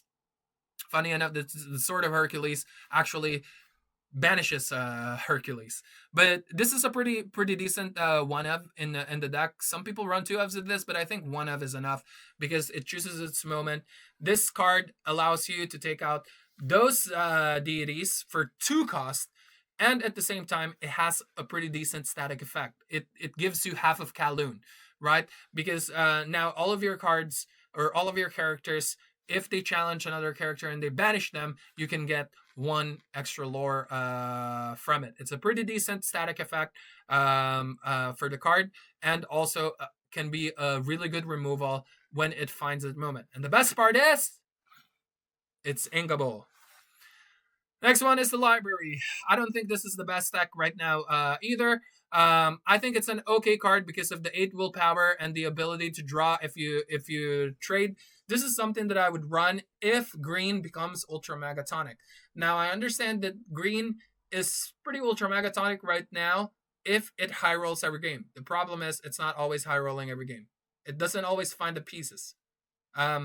It's basically a blue deck that wants to find a ramp. If you miss ramp, then your deck sucks. And the thing is, now you're looking for a ramp, and you're also looking for the combo pieces later on. There's now 2 things that you're looking for. If you find those 2 things, then you're ultra megatonic. If you don't find any of them, then it sucks. If you find the blue on 2, then maybe you will be okay. Maybe even if you don't find the board wipe, but you have so many pieces that you need to find. If it high rolls, it's possibly the best deck. But if it doesn't, the deck kind of sucks. It's inconsistent is the word I'm looking for. And again, if somehow someone figures out how to make those decks super consistent and ultra megatonic, I'm talking about blue-green and green-blue, and maybe some other green decks that we don't know about, like Circle of Life, Amber Emerald. They do run Prince Philip, I believe. Then the library is needed because it's an insurance against these board wipe. Because at a certain point you don't want to play any characters anymore because they're gonna get board wipe. Now you play library instead. it doesn't get affected by the board wipe, and at the same time, it draws you a card, and basically those cards replaces themselves if you do end up getting board wipe. So that's basically it for the text. Like what I said, I encourage you all to keep looking in the Amethyst area, in the Steel area. Keep looking for cards that have a specific role in the meta, but doesn't really fully affect your curve or doesn't really fully affect your chances of winning against certain matchups, but can give you an ultra megatonic high roll against other matchups that you're targeting in the meta. This doesn't mean that this is the only text that you need. I will repeat myself again because I want to remind you that if that light bulb click, test it. That's the only way to like really find out. Test it. Test how good it is. Test it against yourself. Test it against with a friend. Test it online or wherever you want to test it. Test it. And if it's proven that it's doing really, really well, then add it to your deck. As simple as that. But I encourage you to explore. That's what I always do. I try to explore. Don't be scared. If someone is making you feel bad about a card that you think is good, test it. Maybe they're right, maybe they're wrong. But don't just listen to them right away. Always explore it yourself. Find out yourself if they're good or not, okay? Let's go to the next one. All right, so we're going to talk about the matchups, specific matchups for the meta. I'm looking over here because I have a note of all the meta decks that I think is quite relevant at the moment. I arranged them from your aggro matchup to mid-range matchup to control matchup to make it easier to digest because it's quite similar strategy for everything except for obviously when the ink pairing is different, then they have a different tech and different cards that you need to play around with. So we're going to start off with dogs. So against aggro, again, in the battle of the archetypes with the rock, paper, scissors, mid-range is in favor against aggro. So we're going to start with the most famous aggro deck at the moment. And this deck, actually, it's not a full aggro in my opinion, but it's easier for the general community to understand and label it as aggro. This is more of like what I call a mid-grow deck or a fast mid-range deck. It falls into that category because it has lines where it can choose not to play like an aggro deck. And I'm talking about Amber Emerald Dogs. Amber Emerald Dogs is everywhere at the moment because it's a pretty good pick for the meta. If you can get lucky and dodge all the purple steel, then you can easily win an Ultra Megatonic event. Now, against Amber Emerald Dogs, our best friend is Calhoun. Because Calhoun is a type of card that is able to control the board as well as not fall behind the race. The effect that Calhoun has is amazing in this matchup because, number one, you are the control deck in this matchup. Against aggro decks in general, mid-range is the control deck. And you wanna control the board as well as not fall behind lore, especially against the dogs. Because the dogs, if you decide to play slow, they're gonna punish you. Instead, they're gonna start playing for a setup for Tramp. And when they do that, it's gonna be tough for you to catch up or race them in a mid game or late game. Why? Because Tramp does unfair things, and that's just the way the deck works. But that doesn't mean that we can't answer that or we can't win that matchup. In fact, we are heavily in favor of that matchup. So what we're trying to do when we're playing against them is we want to play our low-cost characters. So these characters up to 3. On my blind matchup, I don't usually keep the 4-cost cards. I mostly go for the 1, 2, 3. I don't even keep Strength of the Raging Fire against them because they have so many ways of taking it out with Mowgli and what's her name? Ursula as well. The best way to play against them, if I was on the play, I would love to have a Palace Guard right away. Captain Hook is amazing as well. And these are basically something that we play later, or we never play, or we only play them to complement a power play in order to vomit as many cards as we can, and in order for us to actually add pressure, give them a timer that, hey, the game is going to be over in 3-4 turns if you don't do anything. Palace Guard on the play is amazing because Palace Guard can survive a lot of different things. When Captain Hook goes down, he can start questing as well early in the game, but for the most part, he's not as big as Palace Guard, and you really, really want to gain some lore early in the game. So I like having Palace Guard, Captain Hook, as many Kowloons as I can find, and then from there, I try to play either Cheshire Cat or Giant Cobra. I usually put Giant Cobra down because they don't have a lot of answers to the illusions, and I usually play him if the opponent plays a Daisy early in the game because Giant Cobra can one-shot it. It's better than Lexington in this matchup because Lexington doesn't ready after it hits, and you want a character to be able to do either a challenge or a quest in general. And if the opponent doesn't decide to exert against you, once you put the Cobra down, Lexington doesn't ready after he quests for one, and you want to keep questing. So what we want to do is play a 1 cost, a 2 cost, possibly a 1 cost and a 2 cost on turn 3. Sometimes I don't play a 3 cost character because it feels like it's a little bit too slow. The 1 cost characters that you have anyways are pretty good because you have a Captain Hook and you also have another Kowloon. If you can do 2 Kowloons, that would be amazing because you can just wreck the board. One of the things that is important to understand is that you have to quest every turn to win this matchup. I've seen a lot of Purple Steel players who value Kowloon so much that they don't exert Kowloon because they want to get that 2 lore. Now, if Kowloon exerts, and let's say that the Dogs player decides to attack Kowloon instead of questing or instead of setting up for Tramp, then their chances of winning goes low. Aggro doesn't want to trade. It's very rare that they trade. It has to be heavily in their favor to trade. And this is why Kowloon questing for 1, even if they have a Tramp to buff a Bobby Zemersky and take out Kowloon, that's okay. Because then it's 1 less body on the board and also 1 less lore.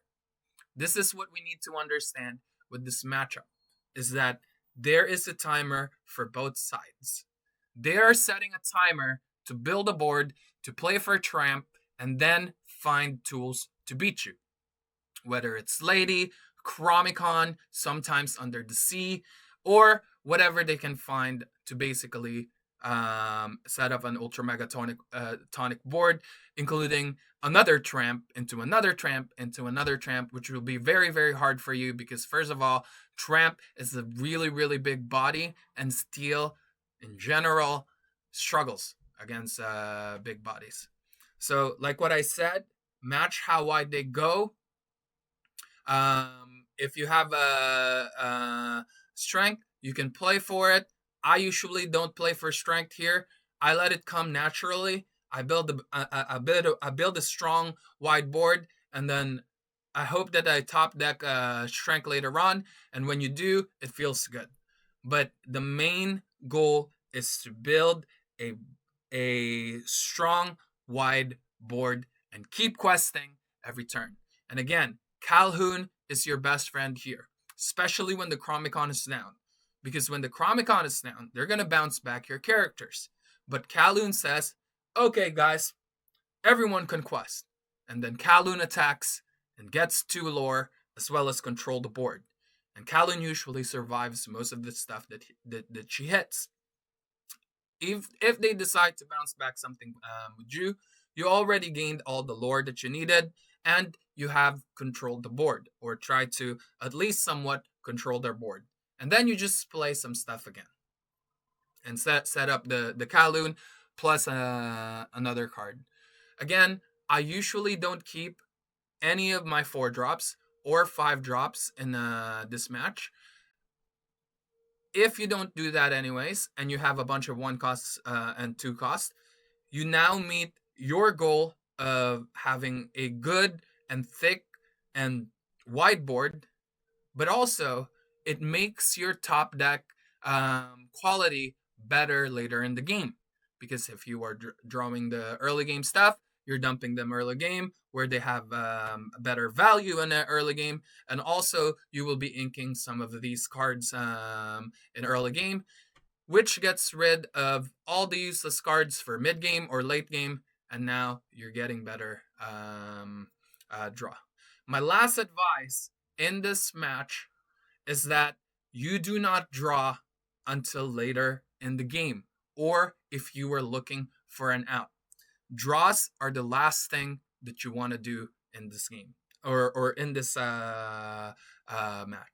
It's all about pressure.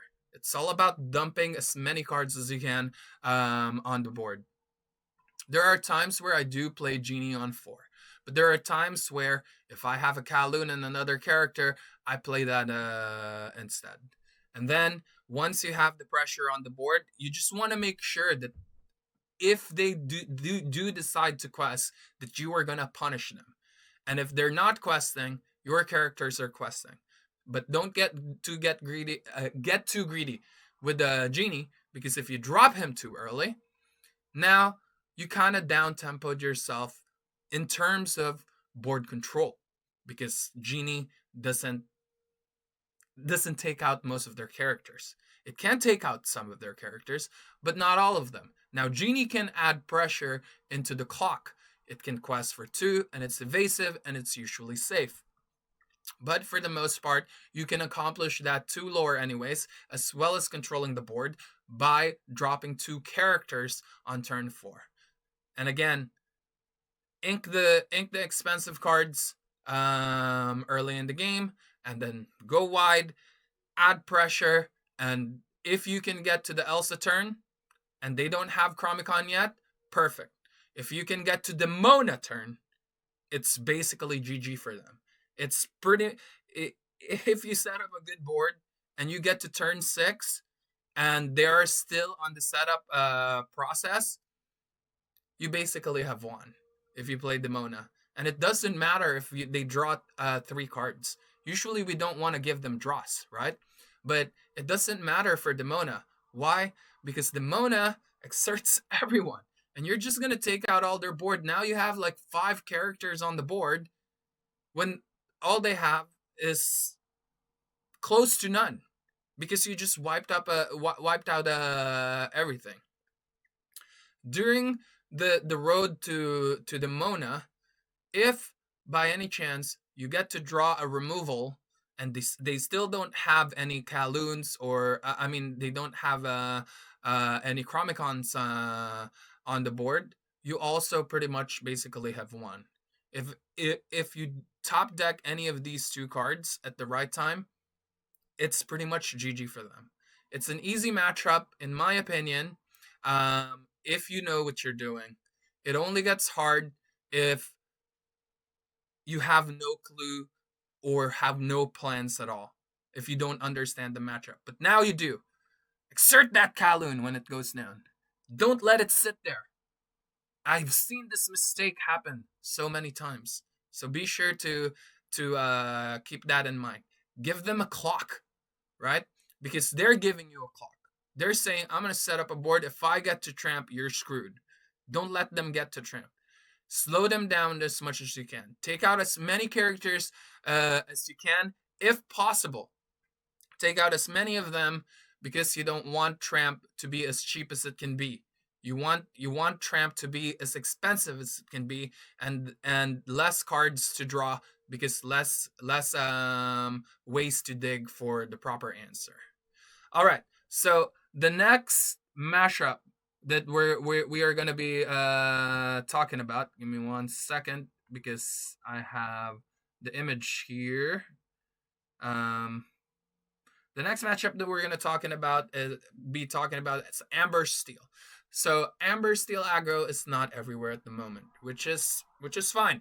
Um, you are in favor of this matchup as well because it's another aggro deck, but the game plan is quite similar but a little different.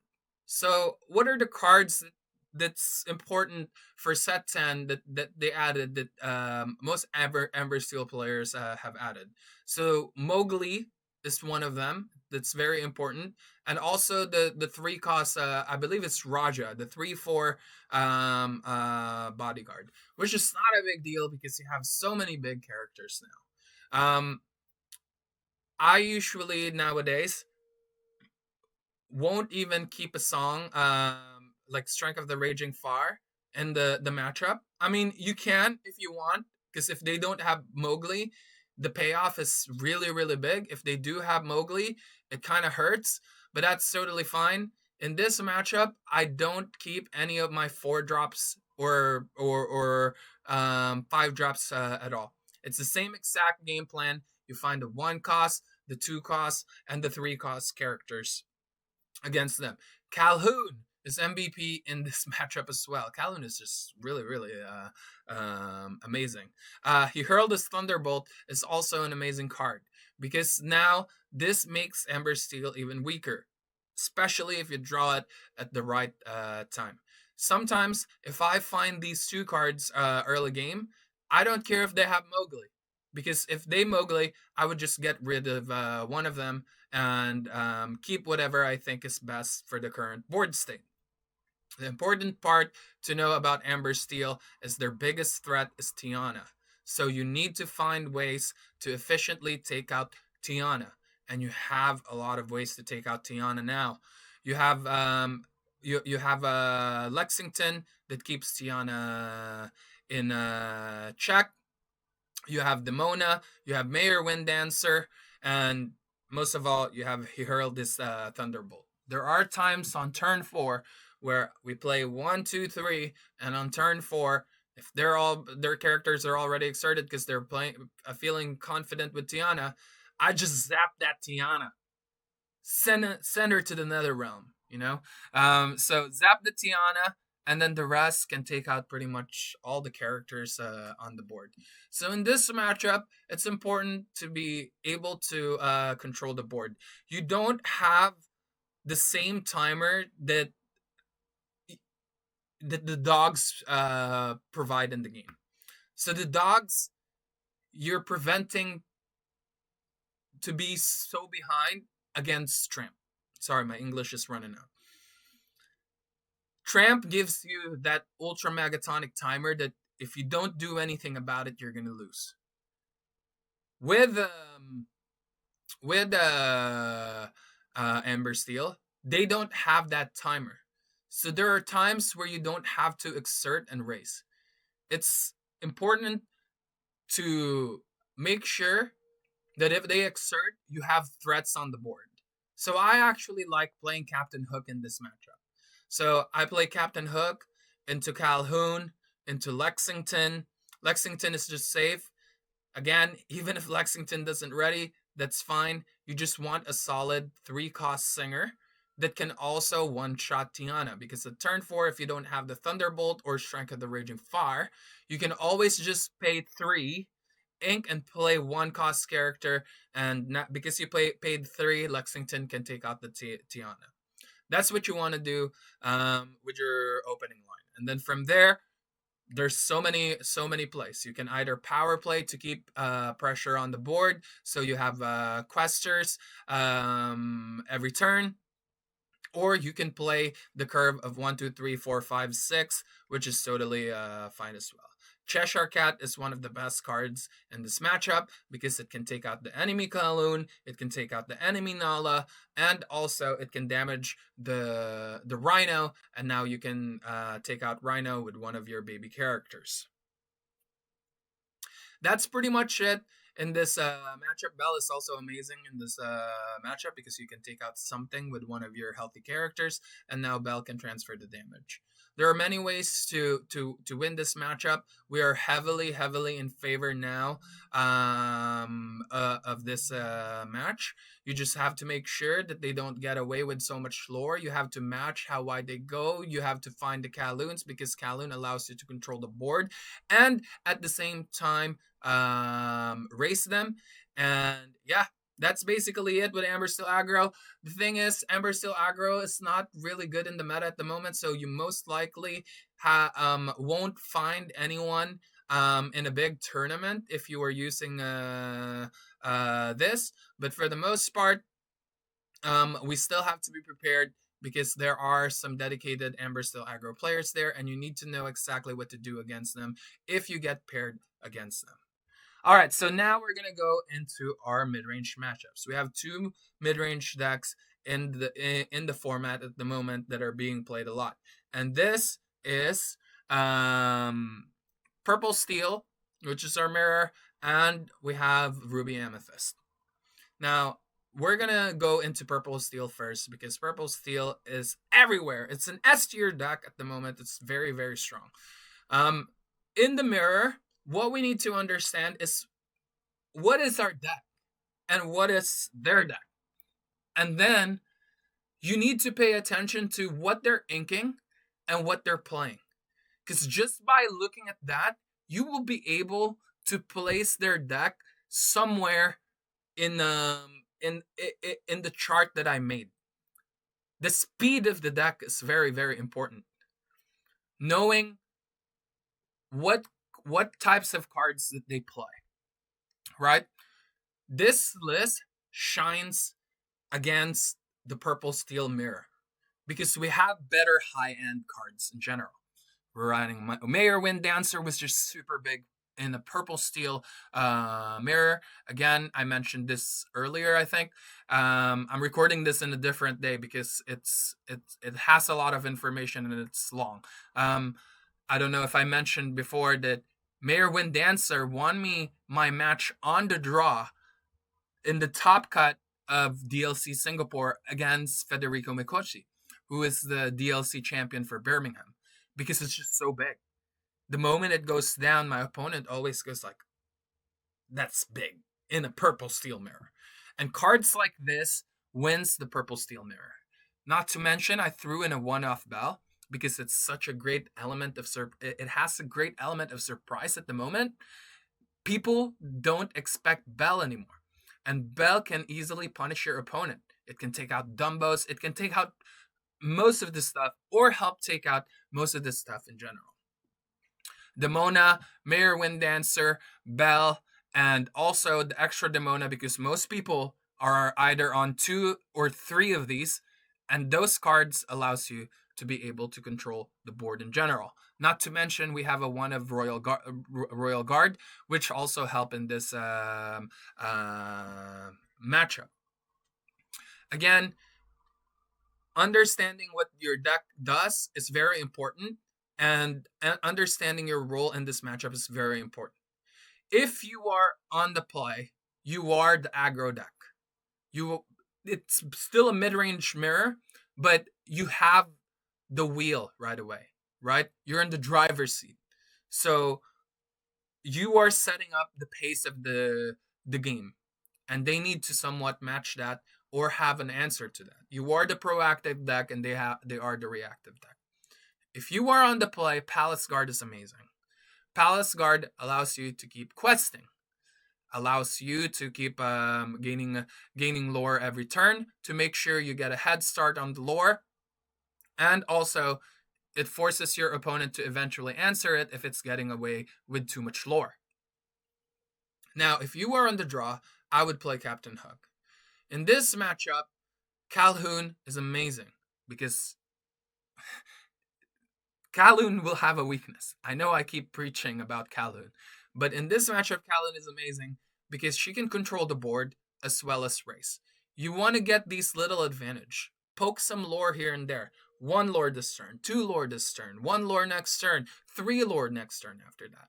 You want to have this because it eventually piles up, and then while you're playing for the board, there comes a time where I'm like, I'm just gonna quest because it doesn't matter if you have an answer to this. I have the Cobra in my hand, or I'm just gonna quest because I have fully controlled the board. You have less cards on your board compared to mine, and you need to have a very specific answer, or sometimes there's no answer anymore. But this is a dance. This is a thing that you need to do with them. Is that find ways to poke lore here and there, and Kaloon is amazing with that. So again, on the draw, I play Captain Hook. On the play, I play Palace Guard, and then I play Kaloon. On turn 3, we want Lexington. Lexington is amazing in this matchup.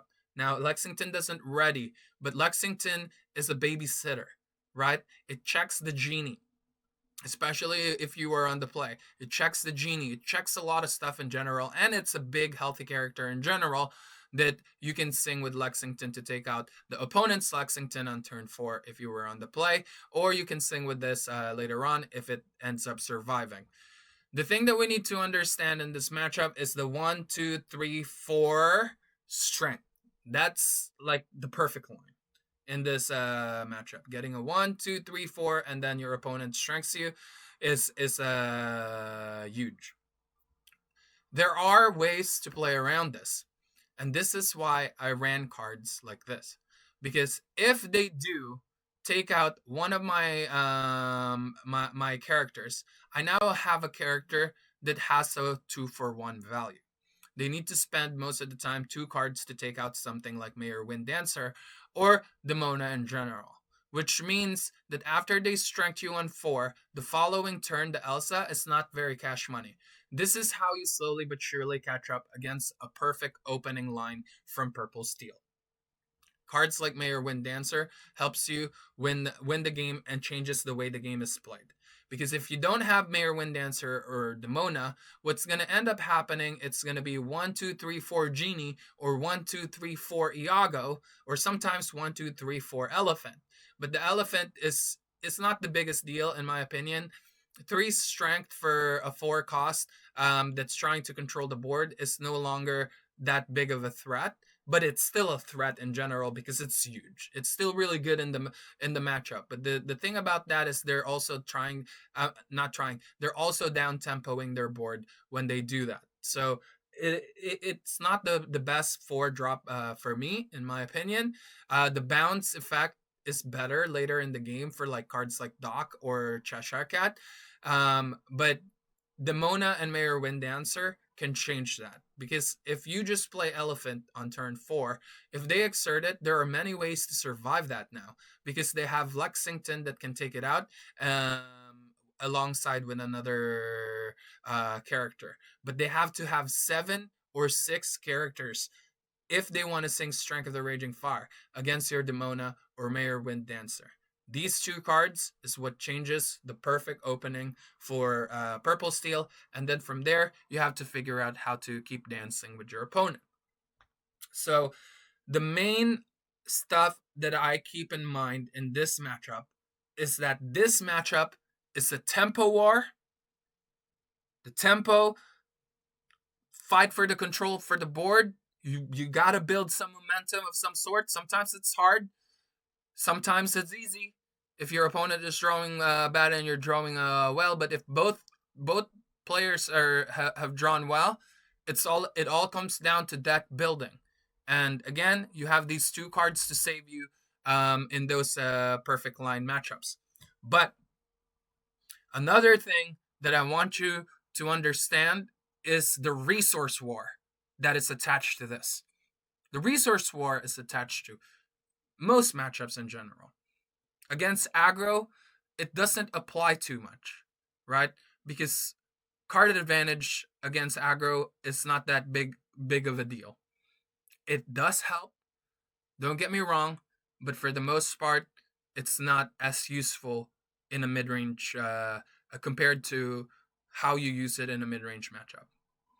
This is what I want you to always keep in your head. If your opponent has 7 cards, and you have 7 cards, in a fair world, your 7 cards will take out their 7 cards. You have to figure out a way how to take out their 7 cards with 6 cards, or 5 cards, or even 4 cards, if possible. That's what you need. What you need to do. Pay attention to their hand size. Pay attention to their ink.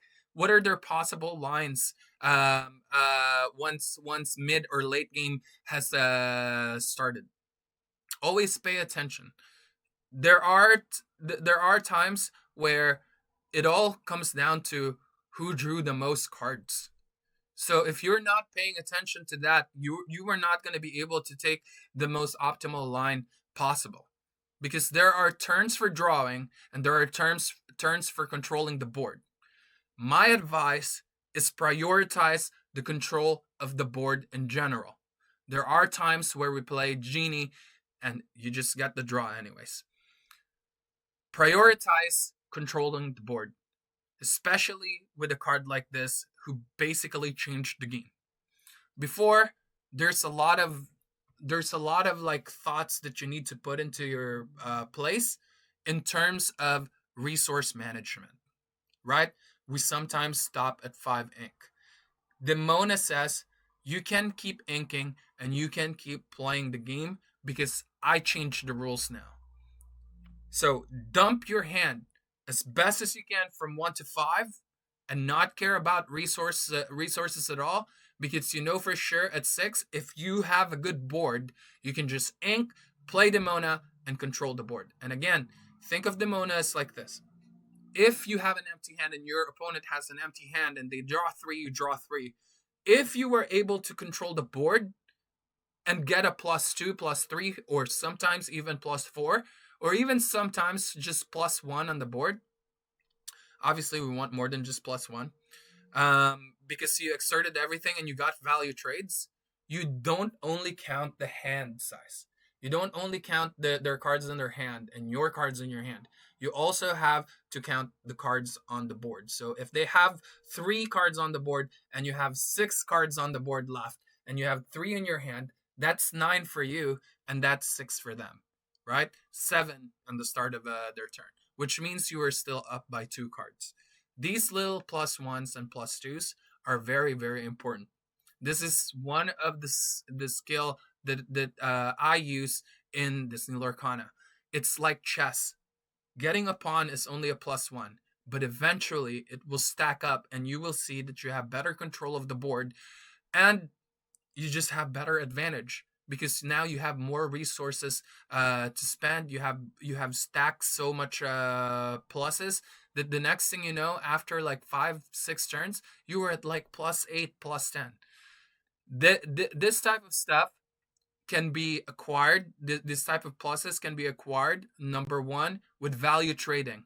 Like, for example, a Lexington taking out a Kowloon.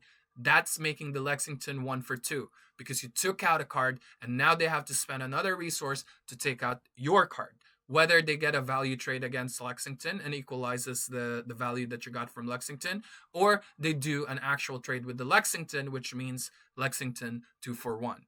And this is why Demona and Mayor Winddancer is amazing in this matchup, because they are capable of doing a 1 for 2, sometimes even 1 for 3. And Bell also can be a checkmate in this matchup if you can actually get an Ultra Megatonic play with Bell. It's one card that can change the whole game state.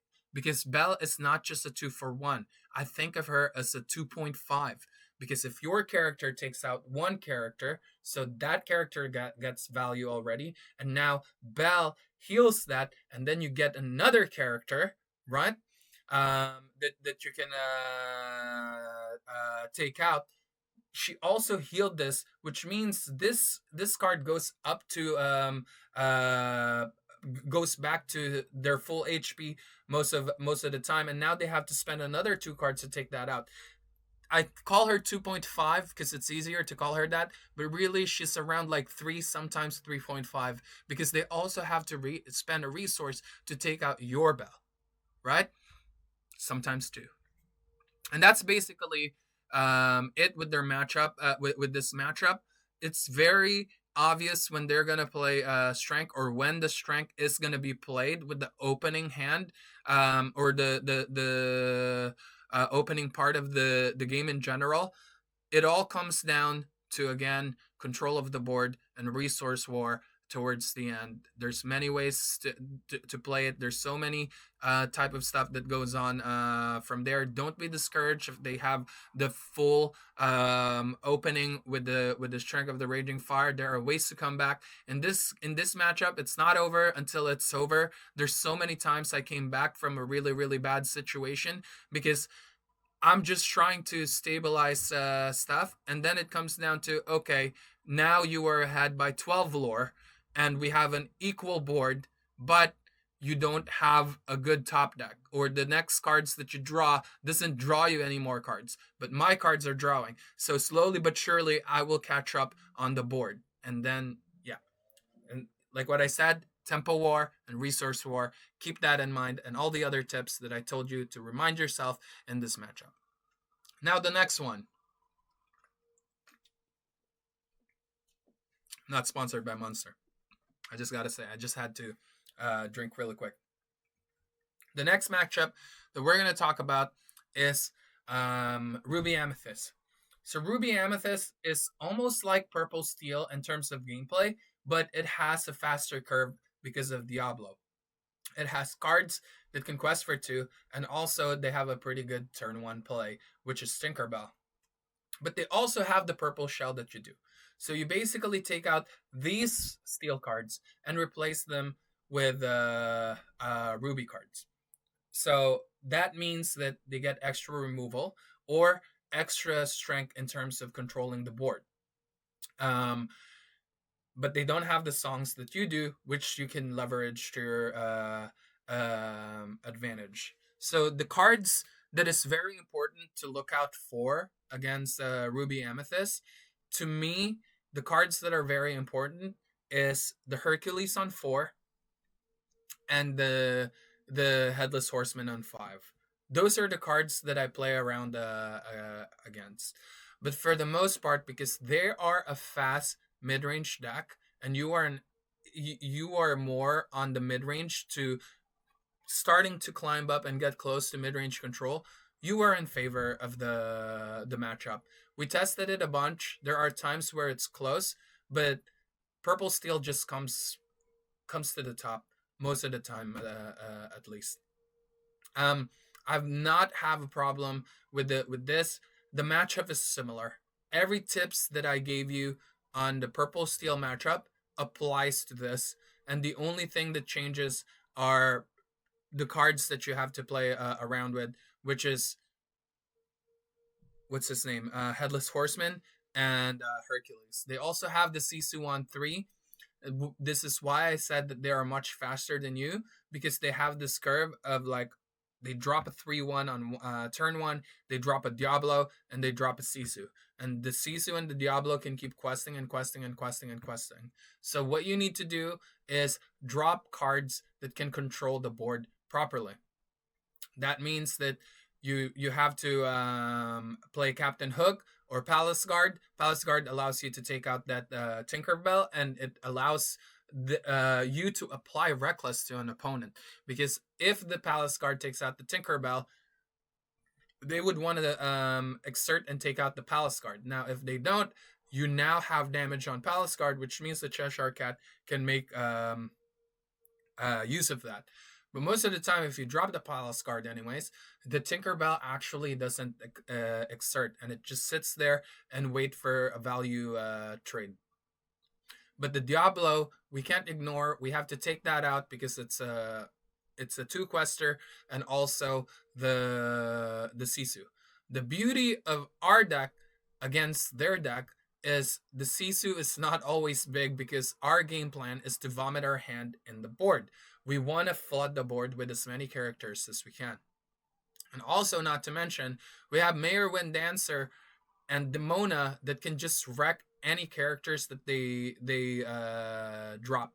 And now, when that happens, you can Elsa the Hercules, and you can just take it out. It doesn't matter if they play the Headless Horseman against the Elsa. That's totally fine. You just need to make sure that they have buffingsmans, is what I call them, cards that buffs others. you have to keep an eye out for number one, the Headless Horseman. It buffs everyone when it gets banished, and that buff stacks. So if it takes out an Elsa, now let's say a Tinkerbell can take out a Lexington because it got +1. Now that +1 triggers again, and now the smaller characters becomes bigger, and now they can take out other characters in general. So keep that in mind. And also the cheap Ultra Megatonic 2 cost Lumiere. God, I love that card. I just love cards that has effects that buffs everyone on the board because I love playing for tempo. I love having a healthy wide board, and cards like that is amazing. You have the Timu version of that, which is Madam Mim Skater. You can run that in your deck if you'd like, but watch out for the Buffingsmans. Watch out for Hercules. You have to make sure that you understand Hercules. Do not Strength of a Raging Fire that Hercules or Thunderbolt. It's not gonna work, right? And you have to keep in mind as well that they have a card that they can play for free to ready that Hercules again. These cards are important to know, but once you actually know all these cards already, it's so easy to play against them. I mean, it's not like a walk in the park. At the end of the day, it's still a mid-range war, and mid-range wars are usually quite intense because of its back and forth, trying to fight for the control of the board. But I have not lost against a best of three in against Ruby Amethyst with Purple Steel. It just feels like a weaker Purple Steel for me, at least with my testing. And believe it or not, I test with the best players in the world, and if their Ruby Amethyst is not working, and we tried many different lists against Purple Steel, or it's not consistent, it should be easy for you, especially with this version. Like what I said, this version is a mid-range control version, or close to mid-range control, and you can leverage that in a mid-range matchup. All right, so now we're going to talk about the control matchups. So we currently have multiple control decks in the game. So we have green, purple, pink Philip, which is not everywhere, but it's still something that you need to keep in mind. Blurple, blue steel, and blue green. Blue green really is the only true mid range. The true control deck out of all of this. Everything else falls into the category of mid-range control, which is really important to understand because there is a significant difference between the two.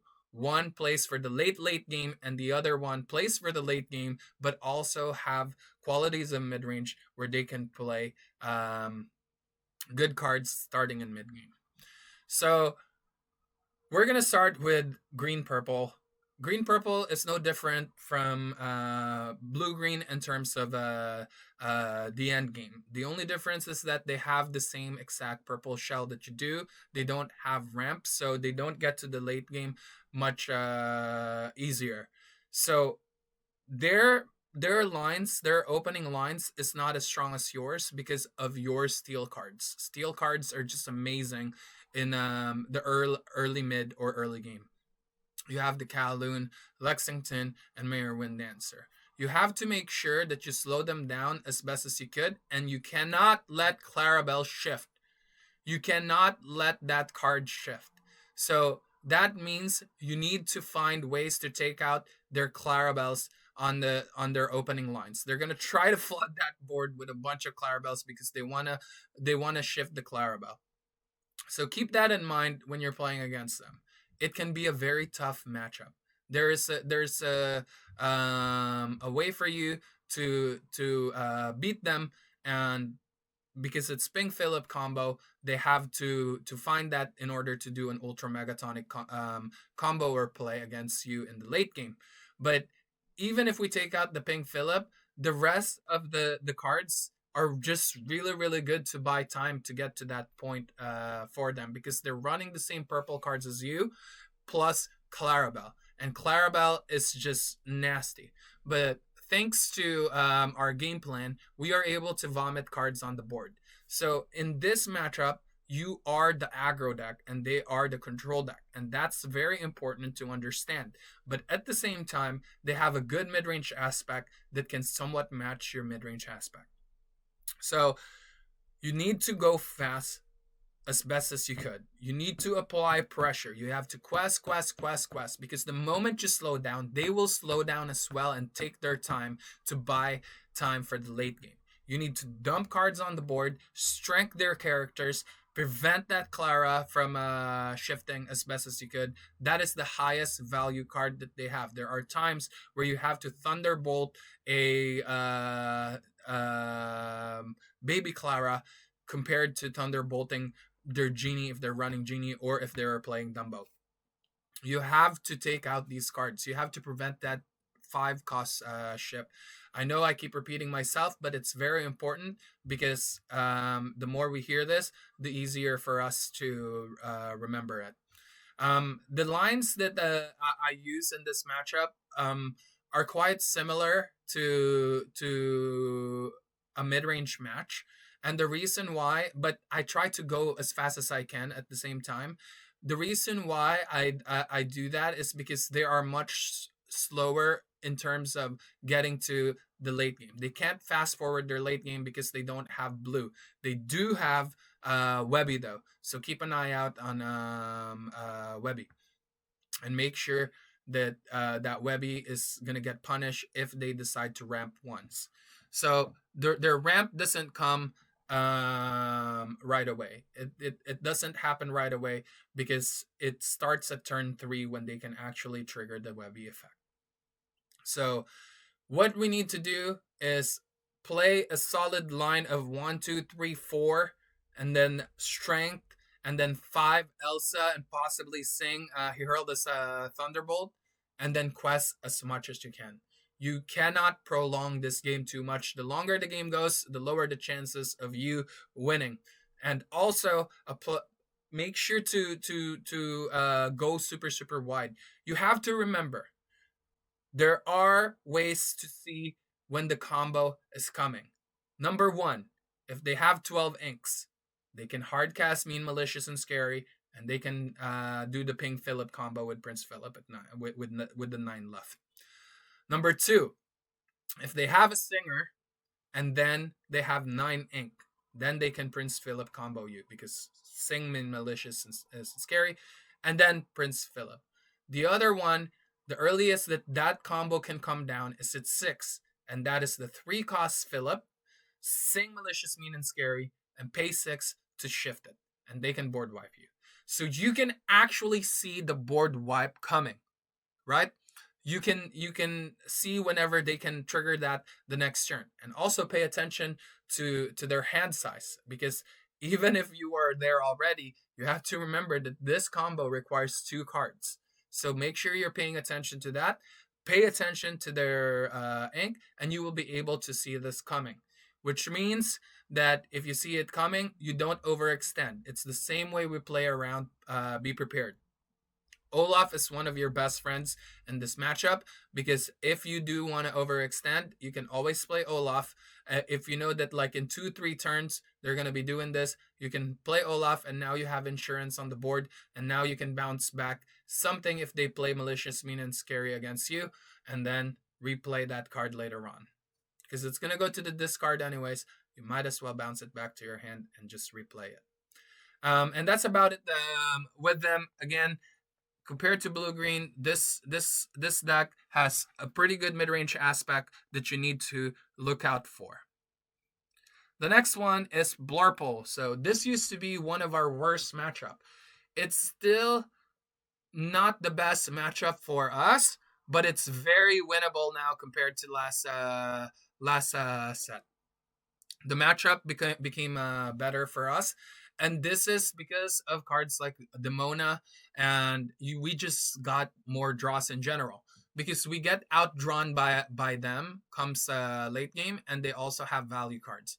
But the thing is, what we need to do against them is punish their weakness, right? And their weakness is they can't deal with a wide board. Monstro can deal with it, sure, but you can see how much Monstro can take out anyways, depending on their hand size. Don't play slow against them. Play fast, right? I'm not talking about the time that you consume when you were thinking. I'm talking about the game. You need to quest as much as you can. Get as many lore as you can during early game while they're ramping. They're gonna ramp first, and then they're gonna play a turn 4 character, and then a 5 cost character, and they're gonna start trading against you. If you are on the play, it's the game is very easy to win. I mean, it's still a hard matchup, like what I said, because you still need to have the right line. Make sure that you're looking for power plays. What does that mean? Like playing 2 cards in one turn. So maybe on turn 3, if you don't have a song, instead of playing a 3 cost, you can play a 2 cost and a 1 cost. And then turn 4, you can play a 2 cost and a 2 cost, or a 3 cost and a 1 cost. You have to keep all of this in mind. And also, the important thing is that Demona and Mayor Wind Dancer has a timer in this matchup, in my opinion. You need to play them in curve, even though I just talked about the power plays. Playing them on curve is pretty nice because they're huge and the Elsa can't really punish them. So make sure that you find ways to play them early, because later in the game they're quite slow. What else? Other than that, keep vomiting your hand on the board. That's really how you win this. You are the aggro deck in this matchup, and they're the control deck. You almost have to play this deck as if you were playing Ember Steel aggro, right? You have to play a bunch of characters and quest a bunch of times, and then sing your songs to take out their characters, and then keep dropping characters on the board. So Hades is really really good in this matchup, because Hades does everything that you want. If you can down tempo them, then you can go wide. You punish them. They are weak against a wide board. If they give you draws, you punish them, because now you can play multiple cards the next turn. Be aware of when to use the Mona, right? The thing is, they play super slow. They can't vomit their hand on the board. A lot of the times when it's the Mona turn, you have an empty hand once you've played the Mona, and usually they have 1 or 2, sometimes 3 cards. So pay attention to their hand size and punish them with the Mona. Control the board, quest, quest, quest, control the board, quest, quest, quest, control the board. That's what you need to do against them, and you need to go fast. This version can actually somewhat dance with their control aspect, but not for a long time. So make sure that you're thinking about that part as well, because you don't want to try to be the control deck in this matchup. You can control some stuff on the board, but you need to know when to start fully exerting. It's very very very important. You're not gonna win the long run against uh,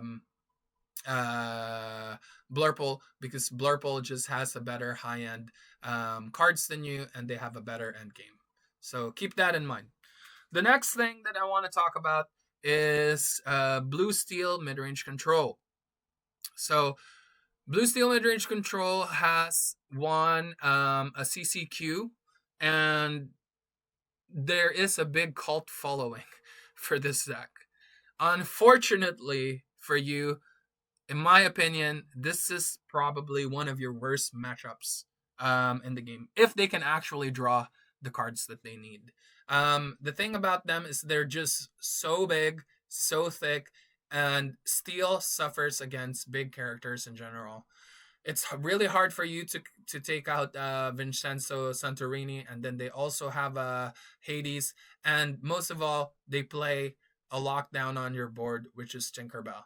Tinkerbell basically says you can no longer exert, but you want to go fast against a control deck, right? How do you win then? The answer is you don't. Once the Tinkerbell is down, it's gonna be really really hard to win, unless you have an answer to the Tinkerbell, which is gonna change the game again and reset it, where you can start questing again. Mayor Wind Dancer is really really good in this matchup, because Mayor Wind Dancer can survive their songs. They can also survive their attacks. And also, Mayor Wind Dancer hits hard. It can one shot the Tinkerbell if they do drop the Tinkerbell early. So knowing their blue part of the deck, they're gonna try to fast forward the game as fast as they can. And while they're doing that, you have to punish them and get as many lore as you can. Now they get to the end game. Make sure you have some answers and draws in general to keep up with the game. But you cannot overdraw, because if you overdraw, you're gonna get punished by Beyond the Horizon, because they're running Beyond the Horizon where they draw 3 and you draw 3. So my advice in this matchup is try to go fast early, just like what we're trying to do with Blurple and the green purple pink Philip combo. Try to play the characters with high willpower, because they do struggle against that. Genies can win this game because they don't have a lot of answers to your evasive. Evasives in general can help you win this game. You have to go fast, go thick, and go wide. They also don't have any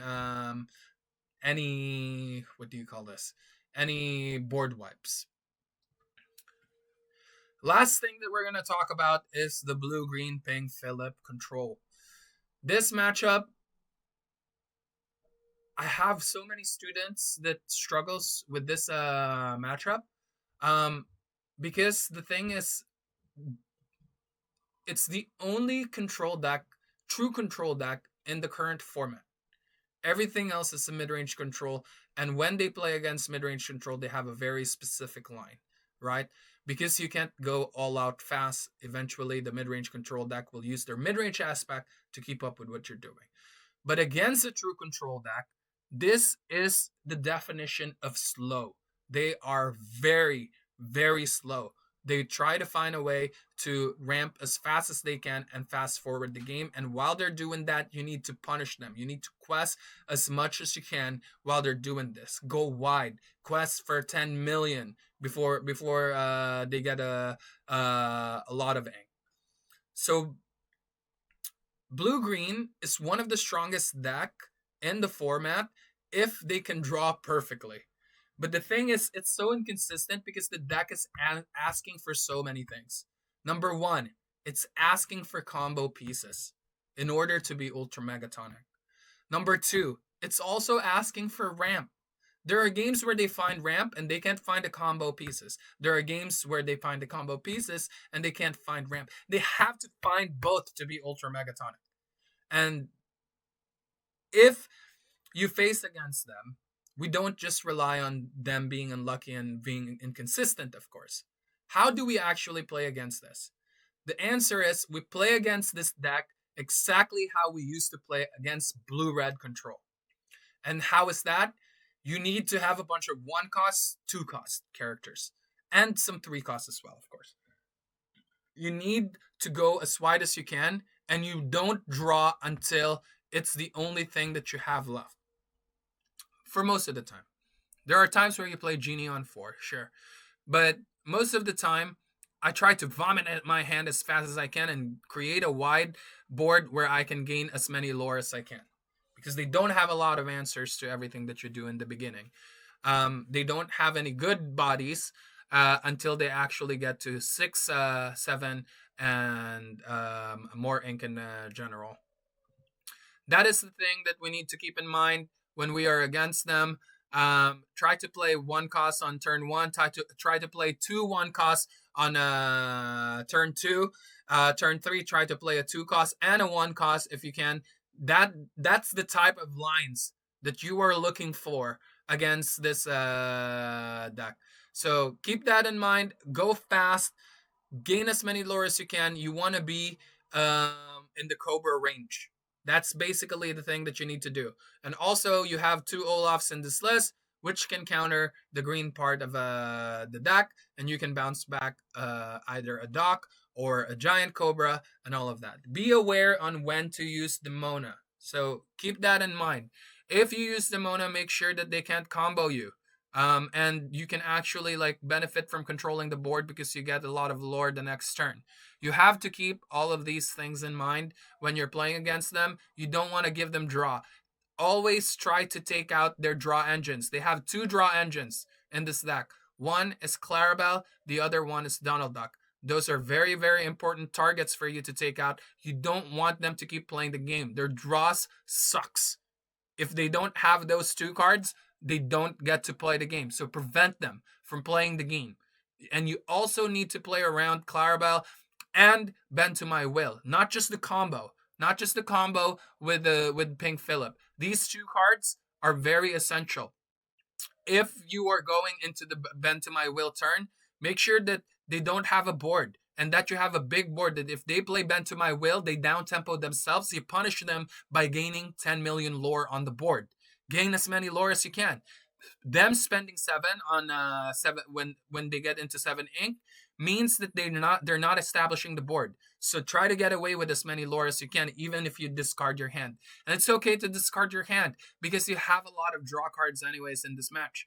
Now the other thing, the thing that makes it easier is playing around Bend to My Will is also pretty much similar into playing around Clarabelle because you need to make your hand as thin as it can be. You don't want to hold a bunch of cards in your hand. You want to vomit them. And the thing is, you don't want an ultra megatonic board that can get wiped by Prince Philip, sure. But that part of the game is super easy because you can see when the Pink Philip is coming, right? You can prevent overextending from happening. So keep that in mind. But to me, the most important thing is that Clarabelle doesn't draw off of you. You have to make sure that they don't draw off of you. It's super, super important to understand that. Other than that, that's pretty much basically it with all this matchup. Um, Understanding the matchup and what to do with them. Now you need to put the repetition in, and yeah, I hope that this section helps you out. These like ideas. So we're gonna go into the conclusion right now. These ideas that we use for these matchup, you can extract a lot of them and turn them into a macro knowledge that you can apply against a rogue deck in general. So we have rogue decks that are floating around at the moment, which is Zan's deck. The Monstro combo, which is a really hard matchup for you because unlike it plays like Blurple, but with an absolute combo at the very end that can finish the game. But the difference is that in this matchup, they have a better early game than you do. I mean, not than you do, than other control decks in general. So they can actually use that. They don't even have to use the Mantra combo to win this matchup. But if they get there, it's pretty much done. So knowing what they are, they're a mid-range control deck.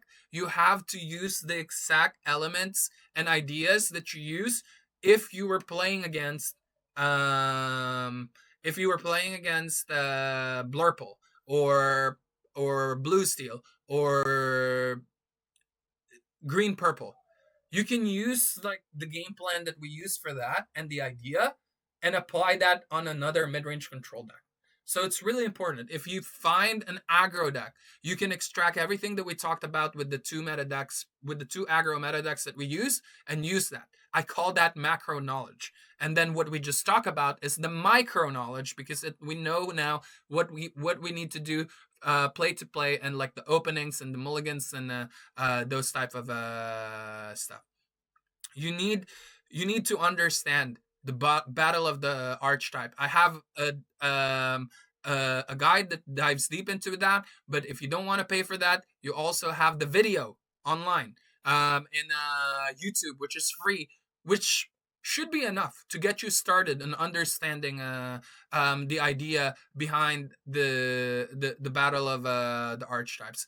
Again, it's really important to use this macro knowledge against these rogue decks.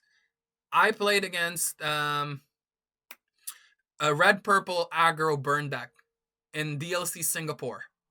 and I knew exactly that I'm in favor of the matchup, and I knew exactly what to do in that matchup. It wasn't even close when I won, because I knew I was in favor, and I knew the exact lines that I need to take in that matchup.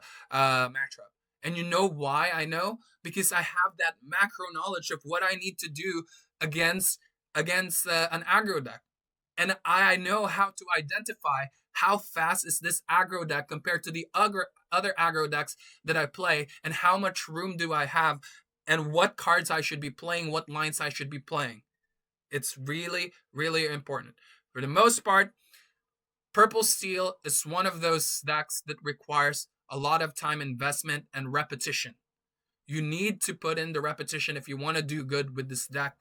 Now, a lot of people are going to say, well, it's just the 1, 2, 3, 4 opening, and then what? I've seen so many people, I've beat so many people that do the perfect 1, 2, 3, 4 opening, and they don't know how to close the game. They don't know the game plan. They don't know how the matchup works against specific decks. And it's like in chess, like you perfected your opening, but you don't know how to close the game. And that's because they lack the knowledge of what is the game plan for that matchup. And in order to sharpen that, you already know the openings that you need to do now. In Lorcana, it's much easier to practice the openings compared to chess, because there's less other moving pieces, right? And most of the time, it's pretty much the same. If you know what the perfect opening from your opponent is, you can now use that as the base. And if they don't do the perfect opening, you're like, okay, I have the perfect lines, or I have the perfect place that I'm doing, because I know exactly how this matchup goes. Now I have an advantage because they don't have the perfect opening. But it's all about closing the game, because this deck, unlike aggro decks, you cannot close the game just by exerting everything and then finish in 1, 2 turns. There's so much dancing that you need to do turn per turn after the turn 4, turn 5, turn 6, turn 7. It gets more complicated. When do you keep inking? What do you ink? When do you stop inking to get a power play? What do you need to play around? All of those factors matters in this deck. Again, put in the time. Put in the time in it. Memorize not just the opening, but also the scenarios that are happening. A lot of the scenarios have similarities with each other. Learn how to see that. Learn how to play 2, 3, 4 turns in advance. A lot of the times I know when the game is checkmate, because I know exactly what are the possible plays that they can have, and what are my lines that are upcoming. Try to gain that skill. And other than that, good luck. Thank you very much for purchasing this guide for Purple Steel. I hope that this guide helps you out. If you need more help, you can book some coaching from me as well here in Metafy, or contact me in general if you have any questions. And I also stream pretty much every day in Twitch, 5 to 6 days. Make sure to catch me up there. You can ask questions there for free. For free, all you have to do is show up and ask questions. I'm gonna be back in streaming soon. I took a pretty good break from it, because there were things that I needed to get settled on as a pro player. It's being a pro player. It's a big addition to my schedule. It's not just content creation anymore, and I had to balance all of this stuff, but that's the story for a different day. So make sure to check out my coaching as well if you need more help. Other than that, if this guide is enough, then I'm very happy that you get to use it to become an ultra megatonic Purple Steel player. And I wish you all good luck. And again, thank you for the endless support. I appreciate you all. I'll see you guys on the next one. Peace!